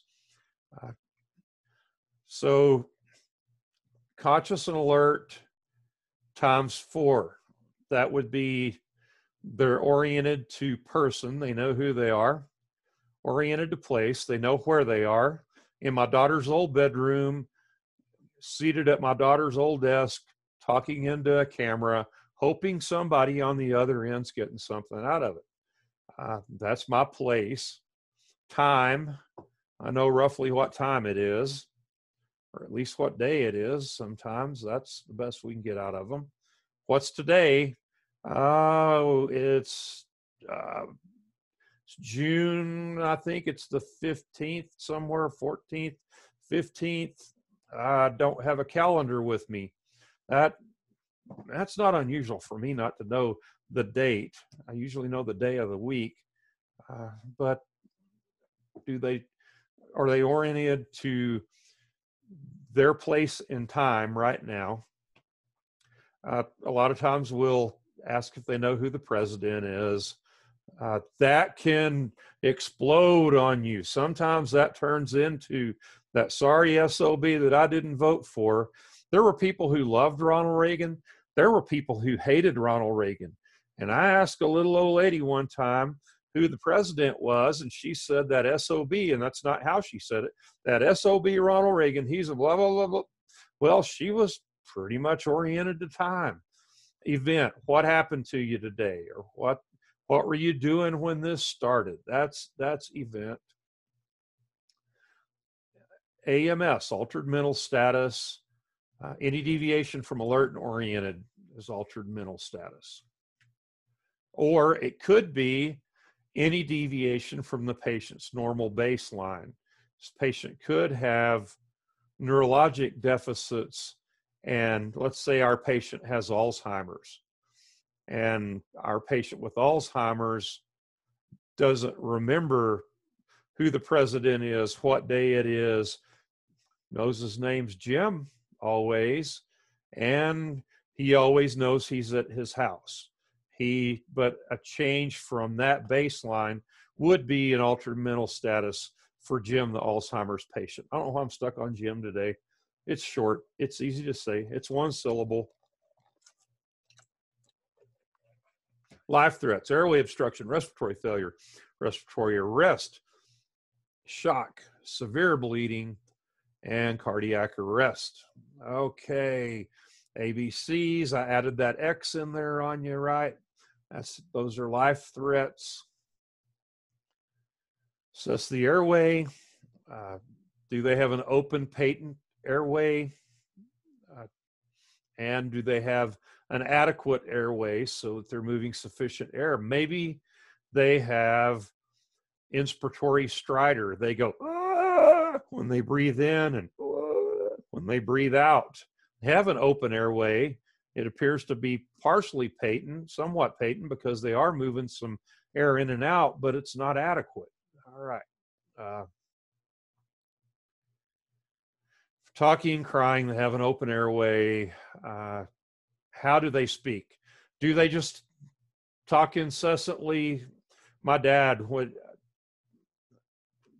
a talker, and when Dad was nervous, he talked even more, which is hard to wrap your head around if you had known my dad. But Dad talked a hole in the wind, and then it was even worse when Dad was nervous, and when Dad was having issues with when he's having cardiac issues, I mean, serious, about to kill you right now kind of cardiac issues, that made him talk more. So he's a chatterbox, and everybody, I make it from Amarillo to Borger to the ER.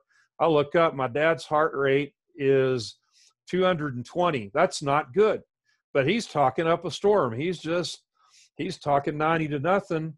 They think Dad's fine because Dad's talking to him. They're not even paying attention to their own monitor. And I grabbed the nurse. I said, this is how he is when he's nervous and his heart rate's 220 right now. No, the last time I looked, they had it down to about 96. I'm looking at the monitor right now. It says 220. His color doesn't look good. Just because he's talking doesn't mean everything's fine. And then they kind of got a little bit busy, and I got busy getting my dad transferred to a different hospital. Okay, enough of that one. But have to identify those airway problems. Do we hear unusual sounds when our patient breathes, even without using a stethoscope? Is that airway open? Unresponsive patients, get right on that airway. Do you hear a snoring sound? If we hear a snoring sound, we need to deal with that. That's not open and patent. Those sonorous snoring, sonorous respirations, those tell us something. That's a partial airway obstruction. What is the number one airway obstruction? Thinking back to CPR, that number one most common airway obstruction is the tongue. We have something to use to deal with that. I think you guys in lab the other day used an oropharyngeal airway, OPA, and a nasopharyngeal airway, NPA. That helps deal with that tongue that's partially blocking the airway. We can use a jaw thrust, we can use head tilt chin lift, but we have to deal with getting that tongue out of the way. Or if they have a foreign object lodged in their airway, we need to know about that and either deal with it ourselves or get advanced life support there to deal with it. Do more on that later.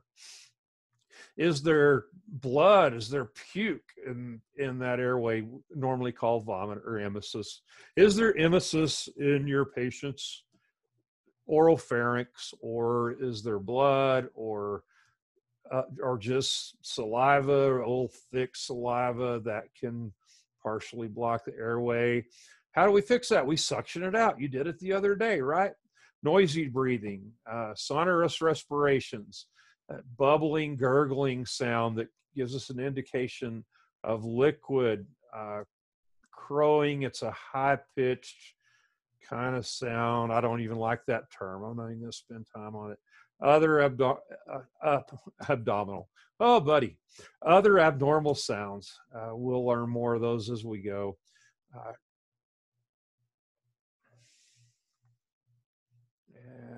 And then we're going to move on to assessing breathing. I think they should have that last bullet point over here. So we'll move on. Patient's airway open. Is the patient's breathing adequate? Is it too shallow? Is it too deep? Too deep could tell us something. We'll come back to that or get to that in the next chapter. Is my patient breathing? Does he appear to be breathing adequately? Is my patient hypoxic? Low oxygen level? Is my patient confused or agitated? Those are early signs of hypoxia. Is my patient cyanotic? Have that bluish color around the lips, in the nail beds. Nail beds shows up there pretty quickly too. Look at those nail beds. See if they have a bluish color.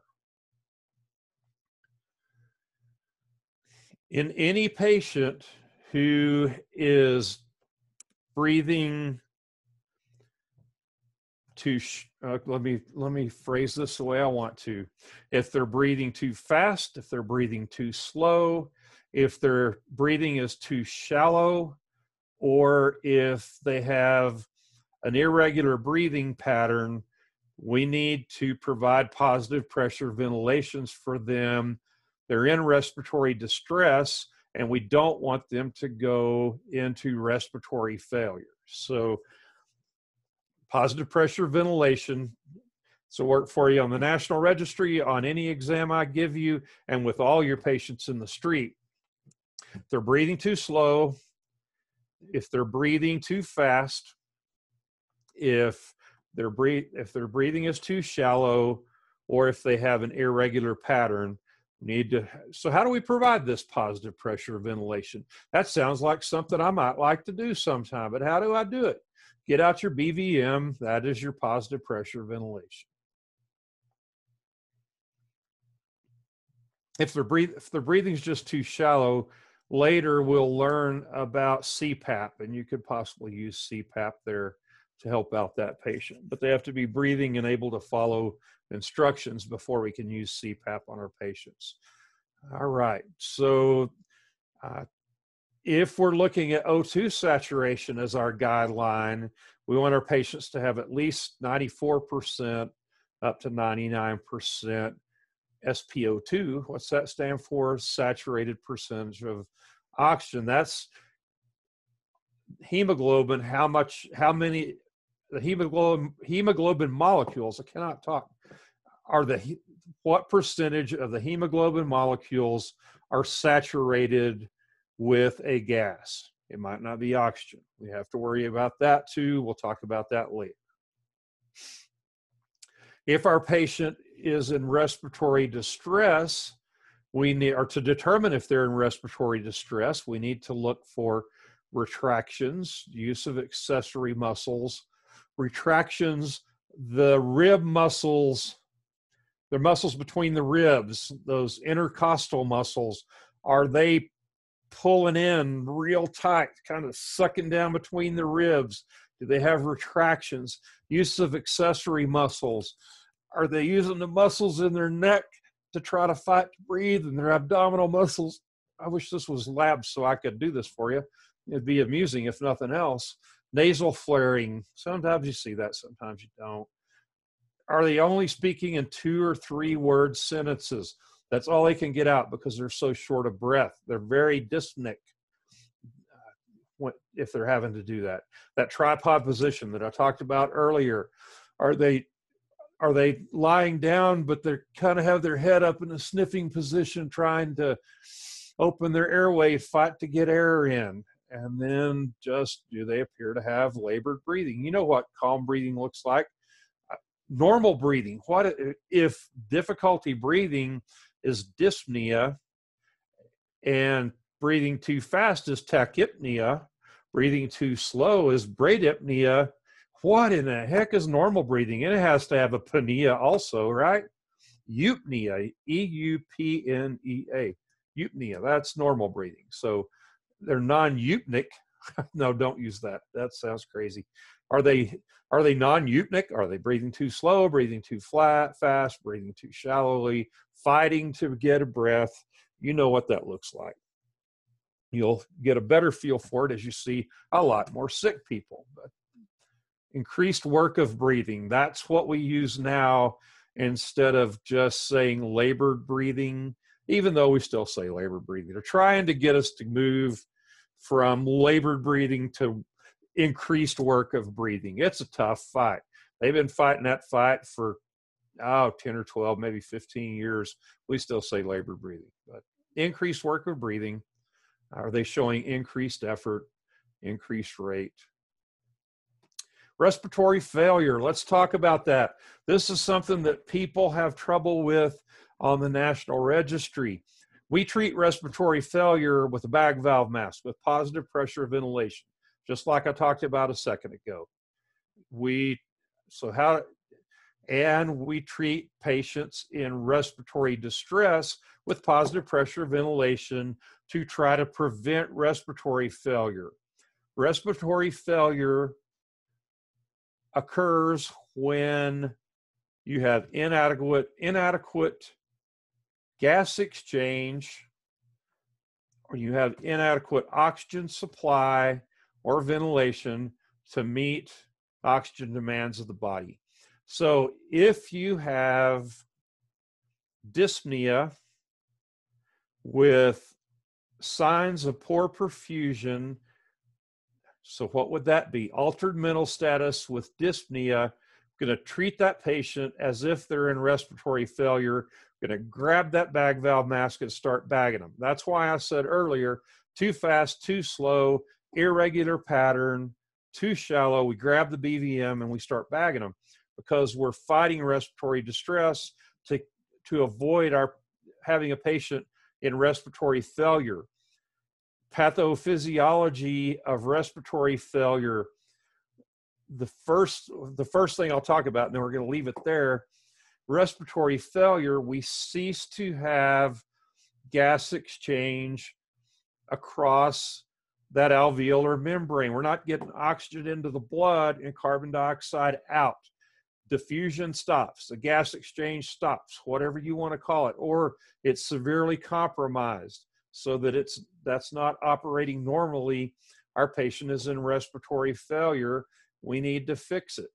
We'll talk more later about things that cause respiratory failure, but you have to recognize it right off the bat. It's a life threat and you have to treat it before you can move on. Assess circulation, mental status, I've already talked about. That tells us a lot about circulation. Pulse, they have one. What pulses do they have? What is the nature of the pulse? Is it strong and bounding? Is it weak and thready? Is it regular? Is it irregular? Okay, now we fully assess pulse. Skin condition, are they pink or are they blue? That's skin condition. Are they getting good circulation there? That's good enough for now. Okay, palpate the pulse. You know how to do that now. You just need practice doing it. If you can't palpate a pulse and they're unresponsive, start CPR, right? In an infant, maybe you can palpate a pulse, but it's less than 60. Oh man, dang it, he's talking about 3 weeks ago in CPR. He ain't supposed to do that. Yeah, we are supposed to do that. If you have an infant with a heart rate less than 60, you start chest compressions, right? Okay. Skin condition. Is it warm? Is it hot? Is it cool? Does it feel normal? Is it all sweaty? Is my patient diaphoretic? Is my patient, yeah, that's good enough. Capillary refill. Have we assessed capillary refill in class yet? I don't know. Okay, take your index finger. Everybody hold your index finger up. Take your thumb and your index finger on the other hand. Push down on that nail. It will turn a white color. And in your mind, when you release, say capillary refill. That takes 2 seconds. Capillary refill. Ready? Capillary refill. Mine turned pink again in less than 2 seconds. It turned pink again before I could say capillary refill. Therefore, my capillary refill is normal. If I do capillary refill test and it stays that blanched white color more than 2 seconds, then I have delayed capillary refill or inadequate capillary refill. Okay. Skin color,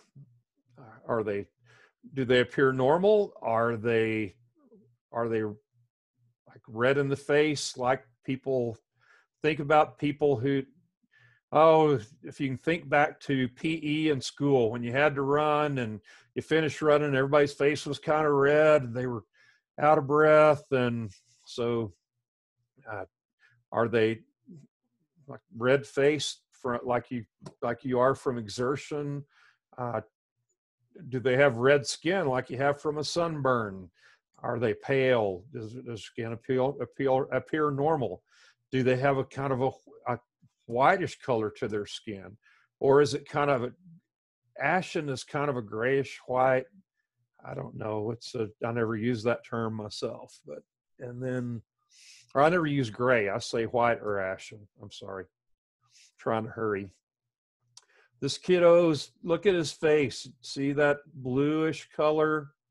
Even extends up some to around his eyes, but around his nose and his mouth, that kiddo is hypoxic. He needs some oxygen.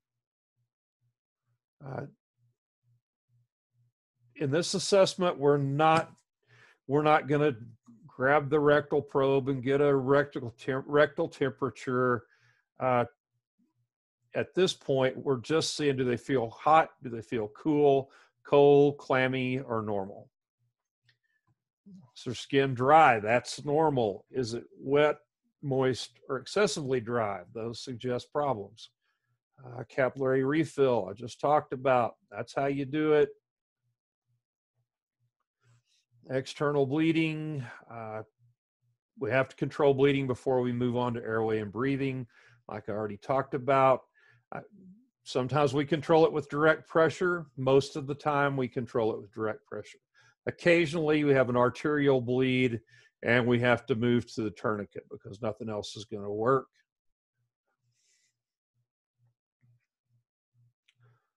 And okay, let me go ahead and hit this now, and we'll do it again in lab next week, I think.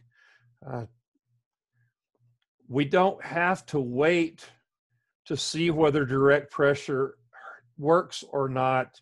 If we have an obvious arterial hemorrhage, you have blood squirting out of a major artery like the femoral artery, then get a tourniquet on there. Direct pressure isn't going to work. You don't have to let them bleed out while you wait to determine if that's going to work. So you throw a tourniquet on it. So that's a change. Years ago, we had to go through direct pressure. Does it work? No. Does a pressure bandage work? No. That's even more direct pressure, right? Oh, then we can put a tourniquet. No. If they've got a big arterial spurter, get a tourniquet on it. You'll learn about it in lab. We're not going to do it now. Okay, that rapid trauma that I've talked about, we've already talked through that. So is our patient a high priority patient or an emergent patient? We're talking lights and siren ride to the hospital. We don't do that with every patient. I would say that maybe 20 to 25% of patients, maybe even less, get a lights and siren ride to the hospital. If they're unresponsive, they could be a high priority. Drunk who's passed out, has a good airway, and no other signs of distress, that's not a lights and siren call. Someone who chugged a kid at a fraternity party who has never consumed hard liquor before, just had a couple of beers here and there, and they have him grab a fifth of whiskey, and he chugs half that fifth of whiskey. I can't imagine doing that, but I've seen it done in person, and I've run calls on people who have done it. But a kid who chugs that half a fifth of whiskey, he's unconscious, unresponsive. You can't wake him up with painful stimuli. He's breathing 4 times a minute. Oh, he gets lights and siren, right? It has a poor general impression. Overall, he looks like he's fixing to die. I need to get to the hospital. All right, that's what I'm talking about there. Difficulty breathing. Not every difficulty breathing patient gets lights and siren to the hospital. That takes experience. Early on in my career, we call it going in with lights and siren. We call that running them in hot.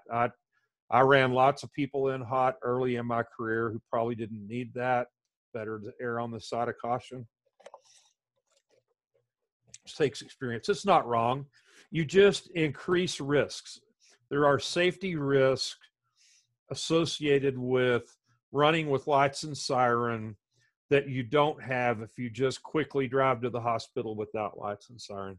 There are services that don't allow lights and siren transport of any patient. They've done time studies, and in some places, lights and siren ride to the hospital gets you there. I think the studies were like 2 to 3 minutes faster in some cities. So they just quickly go without lights and siren. So again, that's a matter of policy. High priority, uncontrolled bleeding, responsive but can't follow commands, severe chest pain, on down the list. Complicated childbirth. You have a limb first presentation with one leg and that is the presenting part in the mother's vagina, you're not going to get that kid delivered pre-hospitally. So we've got to scoot to the hospital. Okay. Platinum 10. If we have a critical patient, we need to stabilize package and begin transport within 10 minutes. That's fast. We got to get rolling. You have that critical patient. You're going to do those things: assess, stabilize, package, and get on the road in less than 10 minutes. And everything else you do, you're going to do en route to the hospital. And if you like pictures, there you go. Platinum 10. They make their clock go backwards. That ain't right, folks. I got to fix that, but I can't. No, I could. I'm just lazy. I don't want to recreate this. All right. Platinum 10. That's that 10 minutes on the scene to get off scene and start transporting. Oh, no. I see. They do go the right way. For whatever reason, it took 20 minutes to figure out somebody was sick or injured, activate the EMS system, and for us to respond and arrive on scene. So boom, 20 minutes of the golden hour.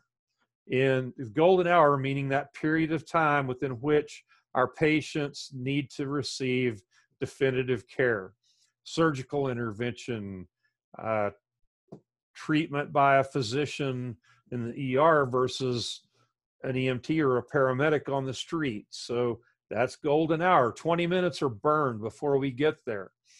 In 10 minutes, that platinum 10, now we're transporting. We still have to get that patient to the hospital.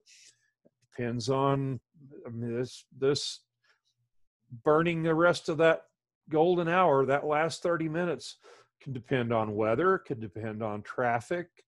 What if we have a bad trauma patient? It took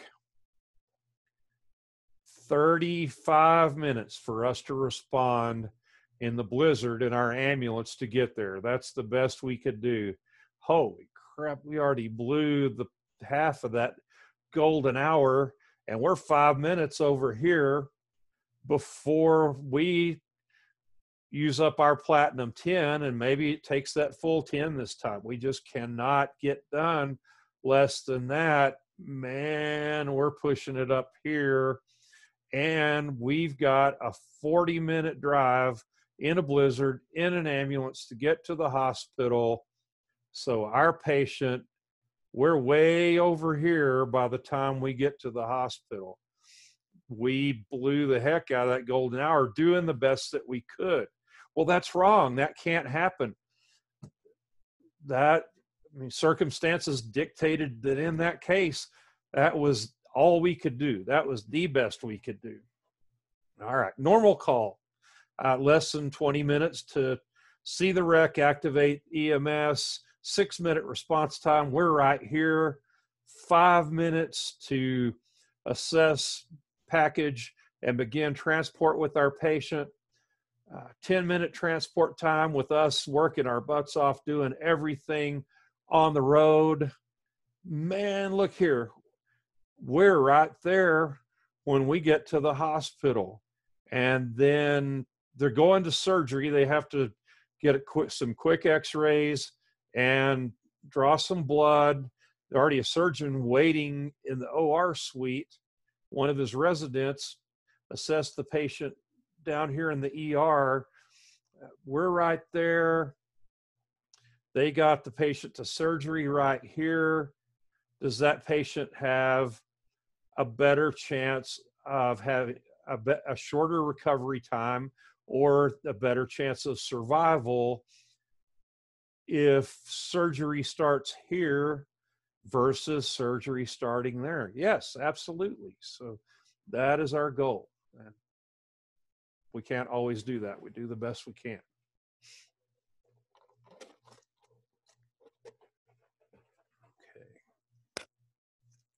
Okay, back to this one real quick. I need to pick up some speed here, but all of this is important. It's hard to not get hung up. The transport decision, how fast what type of transport, depends on the patient's condition, availability of advanced care. There's no ALS available. We've got to get the patient to the hospital. They can't fly to come get him. We've got to get off that scene. We have to. We don't got to do anything, except we're in Texas. All right. We have to get off that scene and transport that patient to get advanced care at the hospital. Distance of transport. If I have a 35-minute transport time with a critical patient, no ALS available, then, and that's lights and siren transport time, we need to get on the horn, see if we can get a helicopter there faster. And then what do your local protocols say? Maybe they say no lights and siren. Okay, history taking. We're getting more information about the chief complaint based on signs and symptoms. Okay, well, I'm going to go quickly through this. History taking, sometimes it's from the patient, sometimes it's from a family member, bystanders. Sometimes we don't have any of that in the medical alert jewelry or medications in a purse or whatever. That's the best we can do. Or we don't have any history at all. That happens to us a lot in our world. You do the best you can. Then we're going to try to get a sample history, signs and symptoms, allergies, medications, past pertinent medical history, last oral intake, last time you had anything to eat or drink. That's really important if our patient is going to surgery or if they've taken their insulin and they haven't eaten. Events leading up to this illness or injury.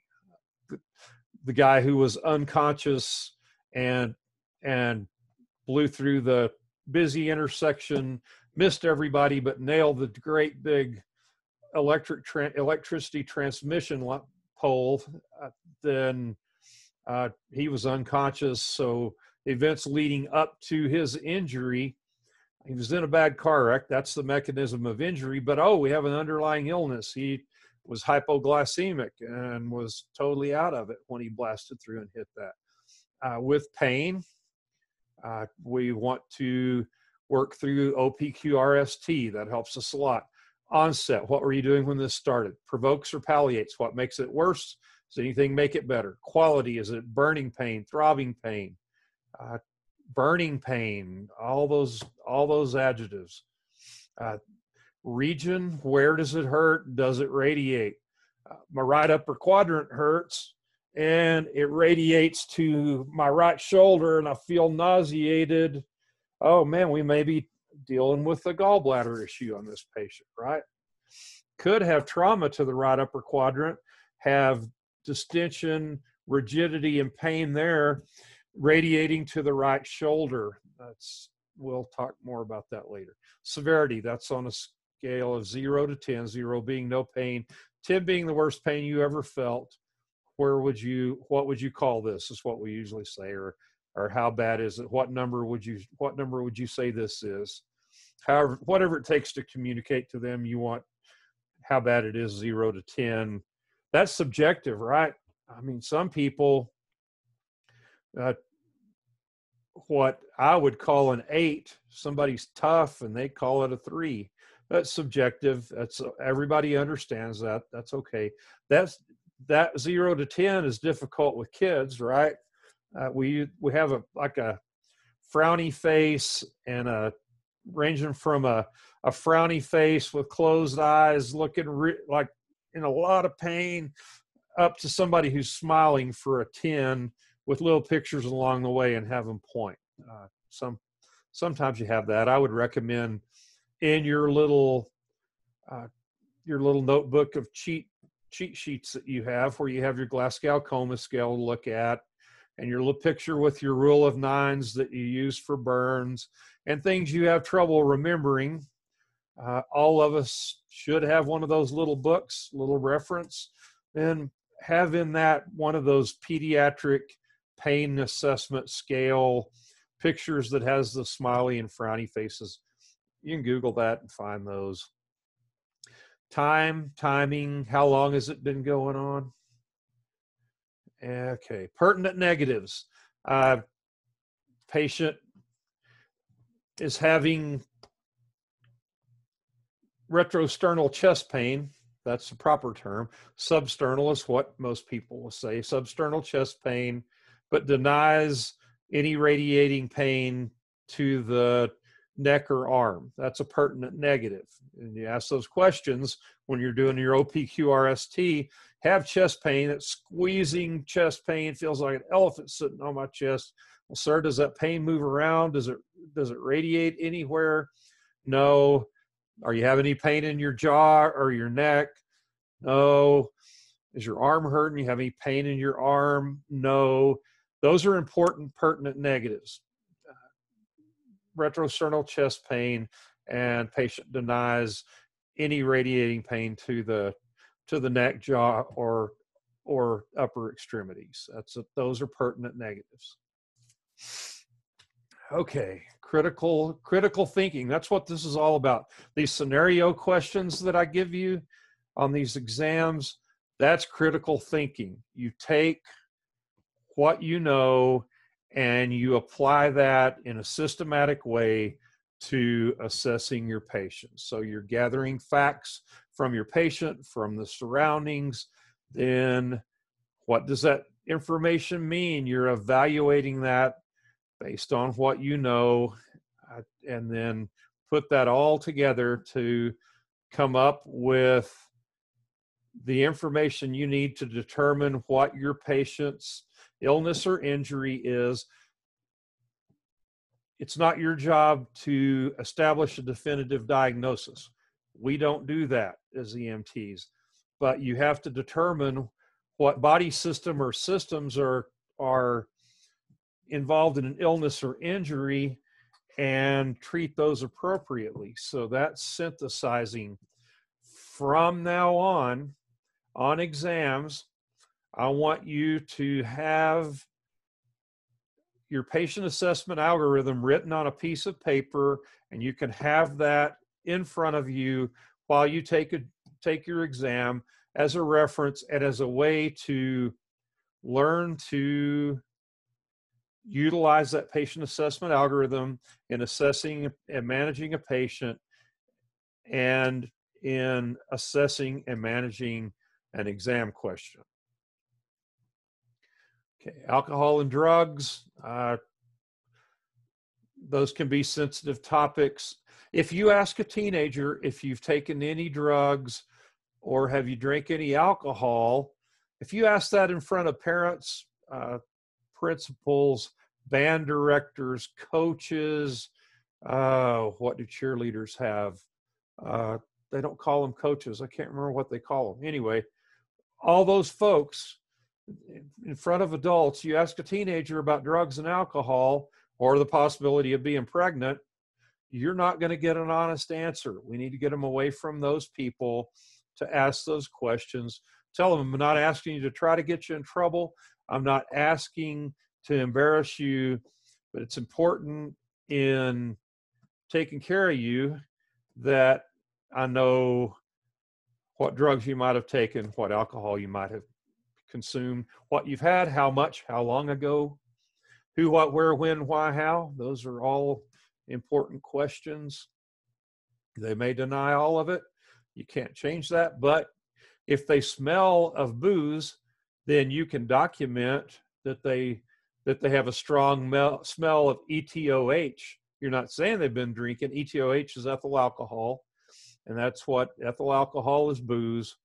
If they have a strong smell of ETOH, you document that. You can tell other clinicians that when you turn your patient over to them and give report. If you say patient was drunk or appeared to be drunk, you're wrong. We don't do that, but smell strongly of alcoholic beverage or ETOH is, everybody knows what you're talking about. Don't be judgmental. Can't believe you drank this much. You can't, none of that. Be professional. Abuse. You may not get an honest answer about child abuse, spousal abuse, elder abuse if you're asking in front of other people. But if you have the patient in the back of your ambulance with nobody else back there but you can ask those questions. So how do I get that patient in the back of my ambulance with nobody else back there? If you suspect abuse, that would be one time that you tell the patient's family, only one of you can ride to the hospital with us, and and and per policy, you're going to have to ride up front, buckled in, and I'll take good care of your kiddo back here, or your mom or your dad, or whatever it is. If we're talking elder abuse, then you've created that separation, and you can ask those questions without the potential abuser standing over you so that they're not going to admit it. So you'll have protocols about that. Follow your protocols. This is a duty to report situation. Child abuse, elder abuse, sexual abuse. We need to involve law enforcement. Report that. Report it to CPS directly, Adult Protective Services directly, but don't just leave it alone and walk away. You have violated the law. Sexual history, again, you're not going to get an honest sexual history from a teenager if there are adults around. Usually, I mean, there's some who talk about it in front of anybody, especially now, but okay. Consider all female patients of childbearing age who report lower abdominal pain to be pregnant. That is, and assess them as if they are pregnant. How do I do that? We'll learn that at the end of the semester. Inquire about urinary symptoms with male patients. Why would I do that? What would that have to do with anything? Get a call on a patient who he says has flu-like symptoms, has a fever. Does it burn when you pee? That's the usual question. Do you have a burning pain when you urinate? Yep, got that. Do you have any kind of discharge from your penis? Yeah, what's it look like? I don't know. It's kind of a yellowish, greenish color. Okay, we may have a patient with gonorrhea then. All right. Ask about unprotected sex. We'll learn more about when and how to do that later. And any of these patients who are having urinary symptoms or a female with lower abdominal pain, fever, maybe vaginal discharge, we need to ask questions about the possibility of sexually transmitted disease. When is silence important? Sometimes silence is a blessing, right? Like you wish I was silent right now, but it's not happening until I take a drink of this Diet Dr. Pepper. If your patient is silent and not asking questions, you have to be patient with your patient. Patience is extremely important for you. Don't get frustrated. Don't get agitated with them. You may have, if they're not answering your questions, they won't talk to you. You may have, we like to ask open-ended questions, not, are you having pain? Yes. We normally ask, well, what kind of pain are you having? Oh, it kind of burns. Does it just stay in one place? No, it kind of moves back into my shoulder. And we ask open-ended questions because that gives us some good information as they answer about, number one, their respiratory status. If they're answering in complete sentences, oh man, we feel pretty good about that. If their answers are appropriate and in full sentences, that tells us a lot about their mental status. So those are important. It's important to ask open-ended questions, but if they won't answer, we may have to switch to, does it hurt when I push here? Yes. Does that pain move to your shoulder or to your back? No. That may be the best you can get. Some people aren't like my dad. Most people aren't like my dad was. Dad just talk his head off when I told him. He would be talking wide open and his O2 sat would be getting down around 80. And I told him, Dad, you're going to talk yourself to death. You need to stop talking and breathe your oxygen. Oh, I know, I just get nervous. And then he'd breathe his oxygen. He'd be sat 92. And then here he'd go again, back down to 80. And in the end, he didn't talk himself to death, but he sure tried hard. Some people, they get really quiet when they're scared or when they're nervous. That's why we may be dealing with this silence. It also could be, could tell us something about how well they're perfusing their brain. So overly talkative, there's my dad. I was telling you about that. Excessive caffeine consumption. I'm going to add here, well, it's down there. Cocaine, crack cocaine, methamphetamine. Let's just lump that all together and call it speed. Speed can cause incessant talking. You have to take a bunch of caffeine, I think, but it could. Nervousness, like I was talking about my dad. And then underlying psychological issues sometimes can cause people to talk and ramble. Multiple symptoms. Older patients, when we do geriatrics, I'll talk more about that. Older people tend to start with the thing that's the least serious as far as the seriousness of symptoms they're having or medical problems they're having, and build up to what's worse. And younger people tend to just tell you what's going on right now. That's why they have that there. Prioritize your patient's complaints as you would with triage. If that little old person tells you, you know, when I walk around the house a lot, if I try to clean a little bit, my foot, it just hurts. It hurts so bad. Or is having any other problems? Well, then my knee hurts and my back hurts. Well, what kind of problem are you having today? Well, you know, I work real hard around the house. Sometimes I just get winded. That doesn't mean they have gas. Get winded, they're out of breath. That's the other thing. Learning to speak old people vernacular can be a pain. You'll get there, but it's not an easy trip.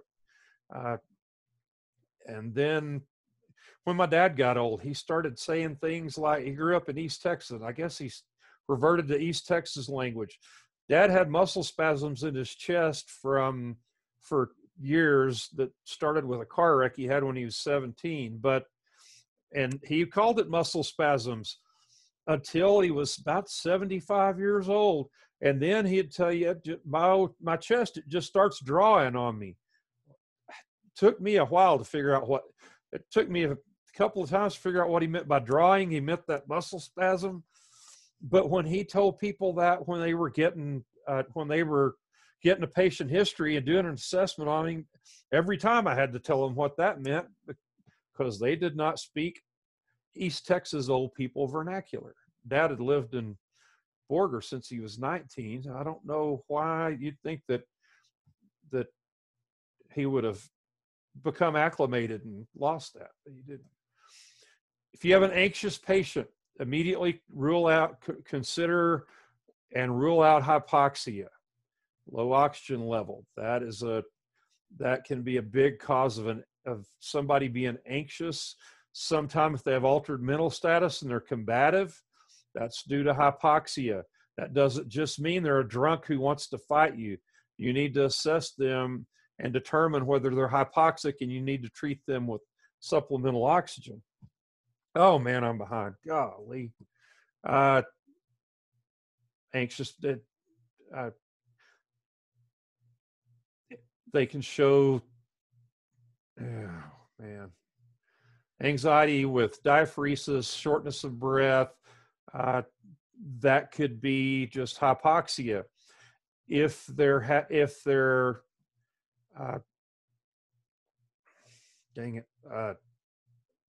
hyperventilating, that's the word I was looking for. With hyperventilation, you get anxiety, you get sometimes diaphoresis, you have tachypnea, and eventually, because of blowing off so much carbon dioxide with that rapid breathing, start to have numbness and tingling in the hands and feet, around the mouth and nose, and then start to have spasms in the hands and feet. So that could go with just psychological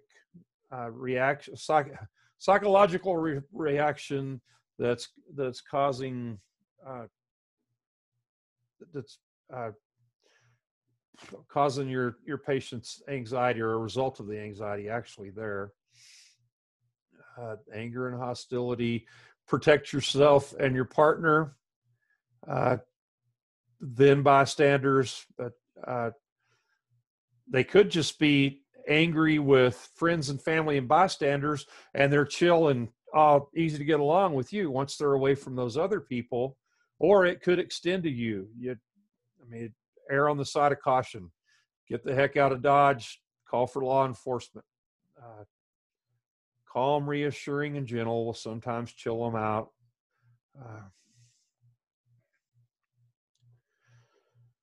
Okay. Be a good listener with your depressed patients.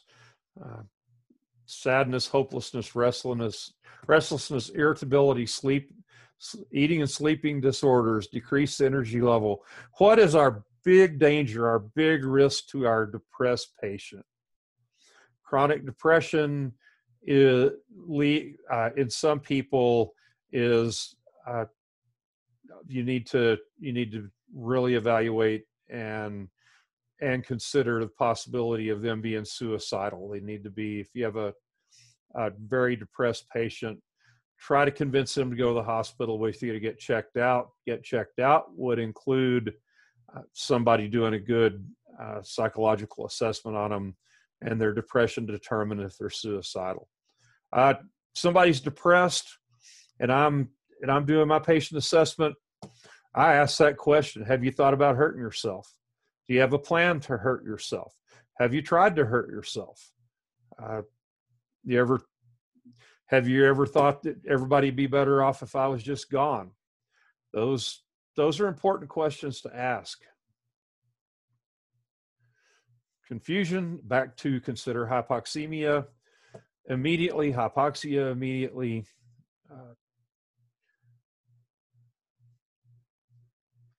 Limited cognitive abilities. If you have a patient with somebody wants back in, sorry. If you have a patient with a mental disability, maybe they're 35 years old and they function on the intellectual level of a 4-year-old. It can be very difficult to assess them. This says keep your questions simple and limit the use of medical terms. Limit the use of medical terms when you assess all of your patients. We don't use medical jargon and display our vast knowledge of medical terminology with our patients. That's a barrier to communication. I can go to the doctor and the doctor can speak doctor to me and I understand, and I can speak doctor back to the doctor, but most patients aren't that way.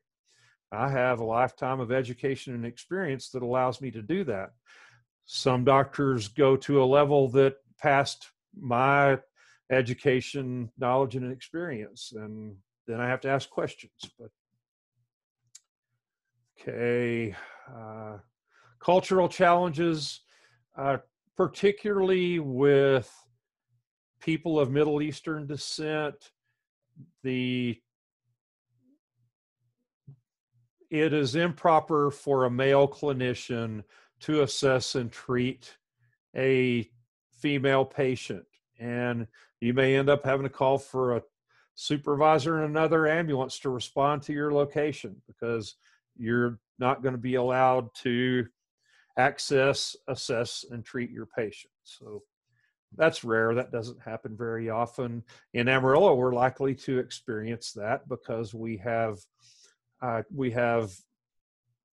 people from particularly some refugees from Africa and the Middle East who are very traditional Muslims, and in their culture and in their religion, males don't take care of female patients. Okay. Never hesitate to call for supervisor and another ambulance if needed. Language barriers, you may end up using a language link or an interpreter. Talked about that in another lecture. Be careful about using kids as interpreters because you may have to ask questions about sexual history. You may have to ask about sensitive things, and it would not be proper to include that child in those conversations. Next door neighbor would not be proper. You may have a HIPAA problem then. So communicate by the best sign language you can do. Get on the phone, use language link, get on the phone, get an interpreter on the phone with you. Sometimes hand gestures is the best you can do. That and a good assessment, the best assessment you can do without being able to ask questions. Hearing impaired people, sometimes if you're just have reduced hearing capabilities, you can put your stethoscope in their ears and talk to them. I don't think we have Nicole with us. All right, I want to keep trucking. Simple sign language, not American Sign Language, but the best you can do by pointing to your head and do this, and belly and do this, and I don't know, however you can communicate. Pencil and paper. If you have somebody who is hearing impaired and they speak American Sign Language with their hands, then they most likely can write on a piece of paper and communicate with you. Always have a pen and paper with you, even in this digital world, so that these patients can communicate with you. Visual impairments, explain everything you do, and make sure your patient understands. That can be tricky, but it's all doable. If you're in a blind person's house and you move things around to get the stretcher out, you have to move a table. Put that table back where they came from. That blind person knows exactly where everything is in their house. We don't want them to come back, run over that table, and have a traumatic injury, and then we have to come back. So be mindful of that. And explain what you're doing, every step, what you're doing, what you're going to do. Communicate really well. I'm going to take your blood pressure. I'm about to put the cuff on your arm. Those kinds of things. Okay. Secondary assessment. Where does it happen? On scene in a non-critical patient. If we're not worried about that platinum 10, could be in the back of the ambulance en route to the hospital. We take care of that platinum 10 on scene. We have a critical patient. This assessment may well be done in the back of the ambulance. Why do I want you to auscultate breath sounds on every patient that you see when you're doing your clinicals? Because I want you to start learning what breath sounds sound like. I want you to take all the blood pressures possible so that it'll be easier to learn to do it in the back of an ambulance. Systematic physical exam of your patient, head to toe in adults, toe to head in kiddos, because they get upset and scream and cry when you touch their heads usually, sometimes when you touch anything. But after you've done a head to toe assessment, then you can move to your focused assessment. Prior to that, I want you to get that head to toe exam in, whether it's medical or whether it's trauma. How we assess patients. We inspect, we look at abnormalities, palpate, we feel them, then we listen to them. Actually, I'm going to put one deviation in there. If you have a patient having abdominal pain and you're going to auscultate bowel sounds, auscultate the bowel sounds first. You'll get a more true indication of what's going on, because as you palpate the abdomen, sometimes that can trigger an increase in peristalsis, which makes bowel sounds more active. So if you're going to auscultate bowel sounds, which we don't do very much in EMS, but if you're going to do that, inspect, auscultate, then palpate the abdomen only in the case of auscultating bowel sounds. Otherwise, well, no, see, this is wrong. This is a slide that I didn't read closely enough that came from the publisher. It's IAP, always inspect, auscultate, palpate. We're going to look at it, listen to it, then feel it. DCAT BTLS, remember deformity crepitus, that crunchy bone on bone, bone fracture feeling, back to the wrong thing, trying to hurry. Deformity, crepitus, avulsions, punctures or penetrations, abrasions and avulsions, sorry. Punctures and penetrations, burns, tenderness, L, good Lord, buddy. Lacerations and swelling, sorry. Deformity, crepitus, abrasions, punctures and penetrations, burns, tenderness, lacerations, and swelling. DCAT BTLS. I apologize for the brain, you know what. Okay, and we compare side to side as if there's a deformity or an injury, we're comparing one side to the other, looking for symmetry, looking to see if it's asymmetric, applying DCAT BTLS all the way down the line. This lecture is hard to do without writing on the dang whiteboard. Gets me way behind. Okay. What are we trying to do? Find obvious injuries, of course, but we're also trying to identify hidden injuries. Really, primary assessment, 60 to 90 seconds. So we're trying to identify things that we didn't find in that primary exam with that full DCAT BTLS head to toe physical examination. Then we're ready for focused assessment. It's based on the chief complaint.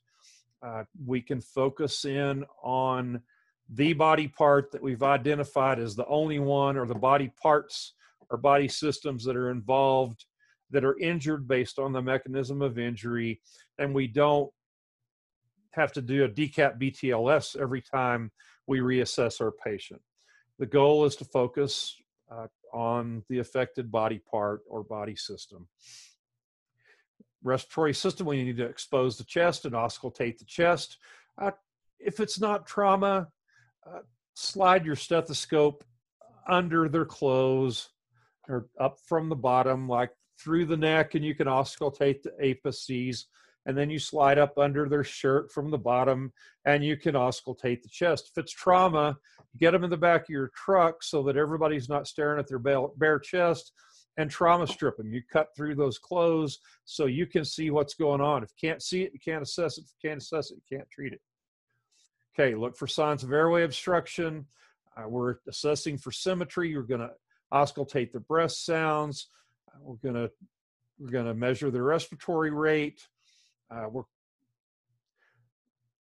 probably while we're doing the rest of the exam, we're going to have somebody else getting vital signs for us anyway, and they'll get the respiratory rate. And look for those retractions, increased work of breathing.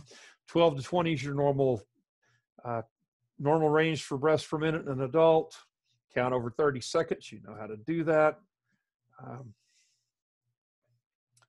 So irregularity,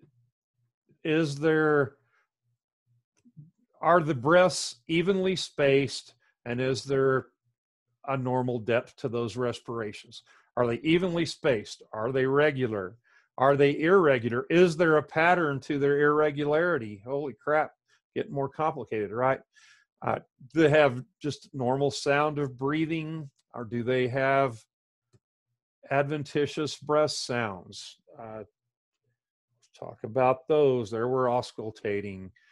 Normal breath sounds. Best way to learn normal breath sounds is sit around and listen to yourself when you breathe. I take real deep breaths. What does that sound like? Little bitty shallow, I'm barely breathing breaths. Then I'm talking tidal volume here. Really shallow tidal volume. What's that sound like? Big, overly deep breath. What's that sound like? Listen to yourself. They have snoring breath sounds. Do they have wheezes? Are they inspiratory wheezes? When they breathe in, do they wheeze? When they breathe out, do they wheeze? Expiratory wheezes you will hear much more frequently than inspiratory. Expiratory wheezes normally go with asthma or allergic reactions, right? Narrowed bronchioles, that's what we're listening to. Rales, we call those crackles now. You hear old farts like me call them rails. I can't do this because I don't have any, but you take your hair right by your ear, you grab that and you crinkle it back and forth between your fingers. And that's kind of what crackles sound like, pretty close. Bronchi, that is, think of a congestive heart failure patient with lots of fluid backing up into the lungs. And at times it sounds almost like an old popcorn popper or an old coffee percolator that your grandparents might have had. And it goes, and you listen and it goes, that's the best I can do. When we do the respiratory chapter, I have some audio clips with these different sounds. Stridor, that's obstructed airway. That's an inspiratory stridor. I can't make the expiratory stridor sound, but it sounds kind of like that. Look for trauma to the chest, listen to breath sounds, pulse, respiratory rate, blood pressure, rate, quality, and rhythm of the pulse, distal pulses in all four extremities. Remember, we do motor, sensory, and circulatory, all four extremities. You can auscultate the heart sounds. You're probably not going to find somebody's heart murmur unless it's a doozy and you've listened to a lot of hearts. So don't worry as much about that. There's a chart with normal heart rates, pulse quality. We're only going to get through patient assessment today, and that's all right. We will just have the exam on Thursday on patient assessment, and we will do and I'll reorder the next 4 chapters anyway. I'll tell you about it tomorrow in lab. How about that? Bounding pulse, that's that real hard, heavy beat. Weak, thready, you just barely feel it. Is the rhythm regular? Is it irregular? If you're counting along, feels like you miss a beat, then they start back. That's irregular. Blood pressure, you know how to take a blood pressure. Do it like that, right? There's another chart with normal range. Neurologic assessment, we're almost done, folks. Changes in mental status.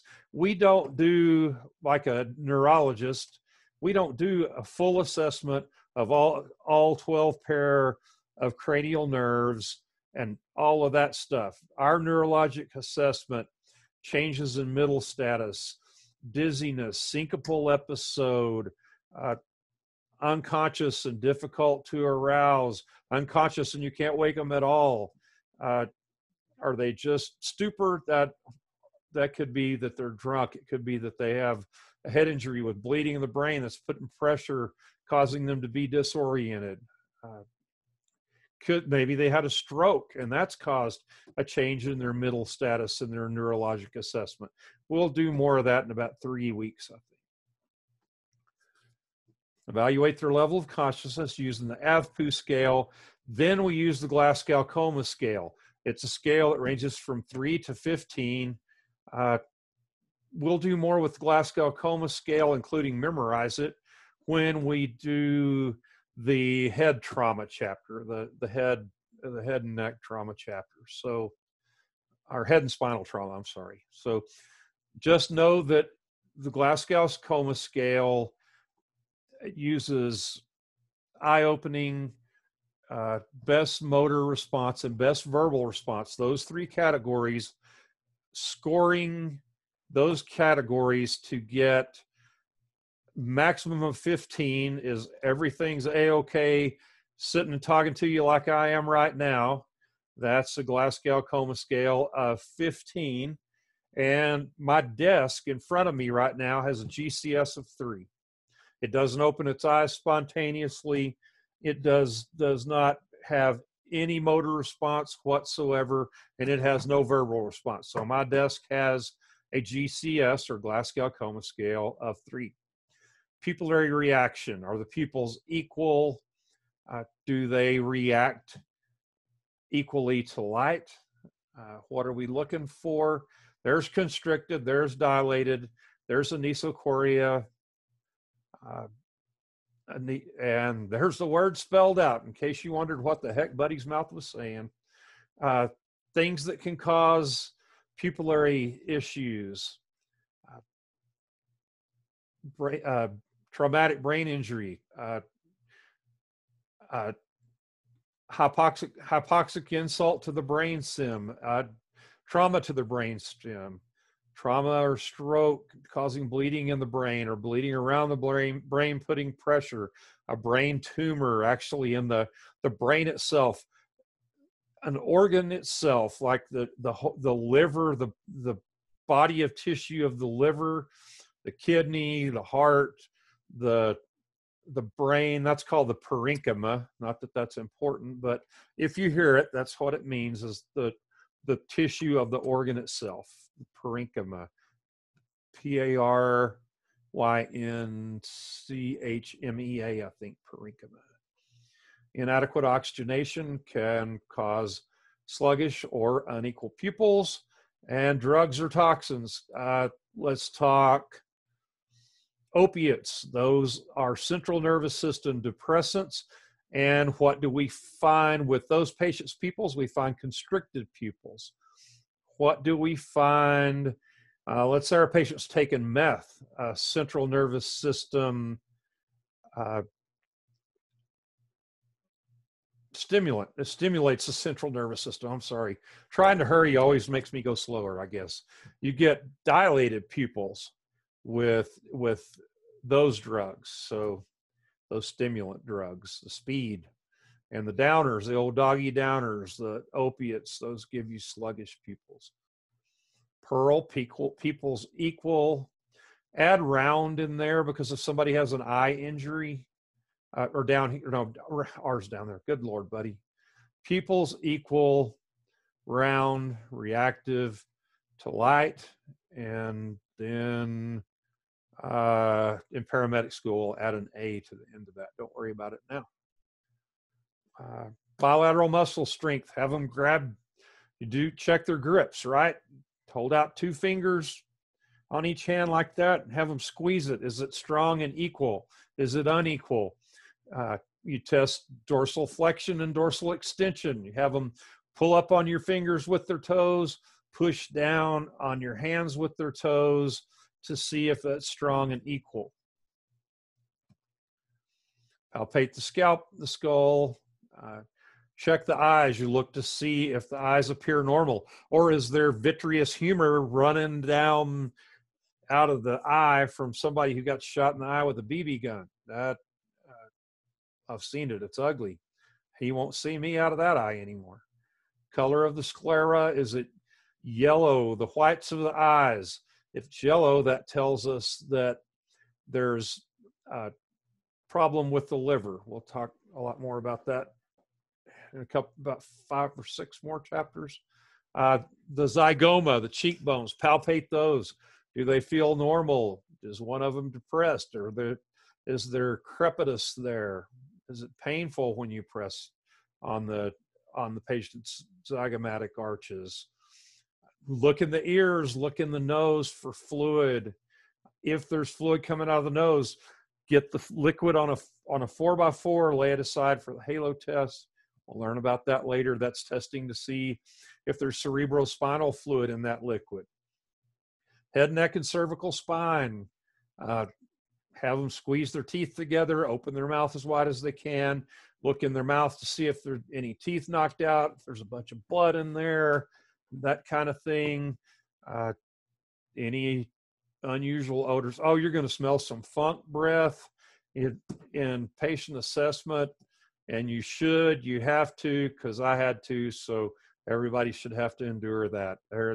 Some people have horrendous breath, and we get to have them open their mouth and look in there, and then we auscultate their lungs. We have them take deep breaths while they're doing that, and they're blowing that funk in your face. They brush their teeth once, they can't remember when. Oh, or they own a toothbrush and they own toothpaste. They just don't know how to use it or don't care to. Oh man, I can smell it right now, folks. Watch for symmetric chest rise and fall. Palpate the abdomen. We want to go compare quadrants side to side, right upper quadrant, then left upper quadrant, then left lower quadrant, then right lower quadrant. So work side to side, comparing side to side. This just lists the four. I'm just giving you the order that I follow. Right upper quadrant, left lower quadrant, right lower quadrant. That's just, I don't know, it's just what's comfortable to me. And then you know how to assess the pelvis and the extremities, including the extremities always motor, sensory, and circulatory. Which toe am I touching? Which finger am I touching? Squeeze my hands, push down, feel the pulses. It's going to take some practice to learn how to palpate pulses on feet. So go to the dorsum of your bare foot. That is the top side of your bare foot. If you follow the tendon that goes from your big toe up towards your ankle and move around side to side from that very slowly, eventually you will find that and go about halfway up the arch of your foot. So that should locate it. Follow that tendon from your big toe, go into your ankle, and about halfway up the arch of your foot, start palpating to find that pulse, and that will get you there. So palpate pulses, and we're going to use radial pulses. Can't find pulses very well, then check capillary refill, and that's assessing circulation, right? So, and then we use DCAP BTLS on the back also. Pulse oximeter is great unless it isn't. So when isn't it? If the patient is in shock and they're vasoconstricted and they're not getting much blood out to their extremities, that's not going to be very accurate. If they're really cold, that's not going to be very accurate. If they just have circulation problems in their hands, that's not going to be very accurate. What is that doing? That is measuring the saturation of hemoglobin molecules, the percentage of those that are fully saturated with all four hemoglobins on the red blood cell saturated, and it's giving you a percentage. That doesn't automatically mean it's oxygen. It could be carbon monoxide that is latched onto that hemoglobin. In fact, hemoglobin has 300 times greater affinity to carbon monoxide than it has to oxygen. So learn more about that soon. If your patient has difficulty breathing, like we've already talked about, give them oxygen. Don't deprive your patient of oxygen. Pulse oximeter could be wrong. Capnography, that measures the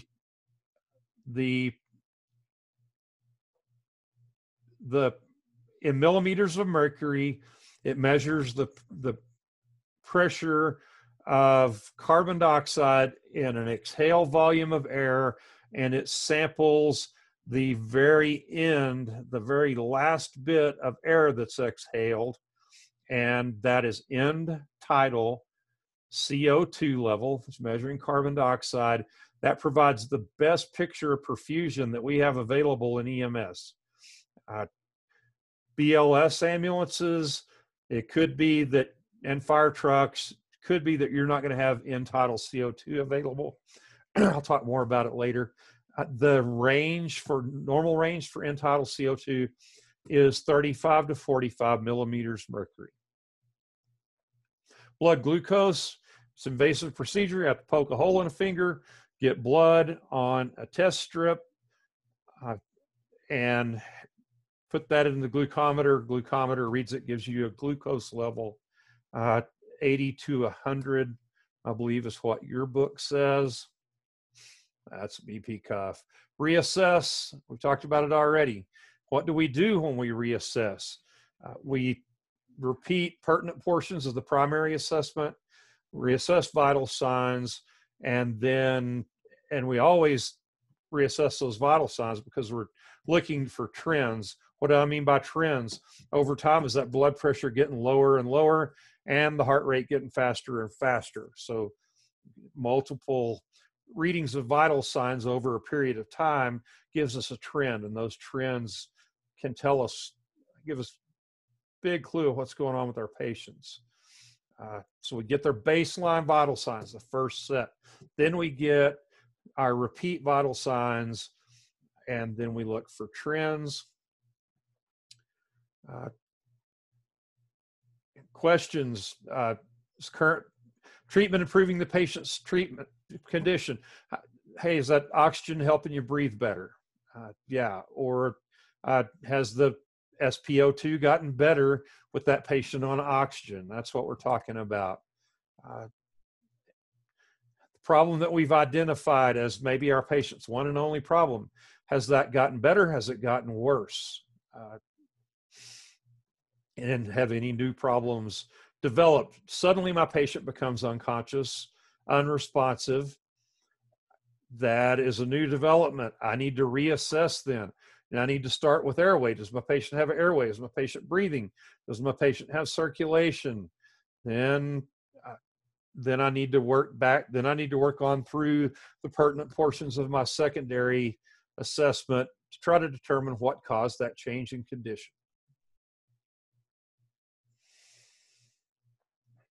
Always stay on top of management of bleeding. If you have a pressure dressing on something, keep an eye on that so that if it starts bleeding through, and there's a lot, if it starts bleeding through, then you apply more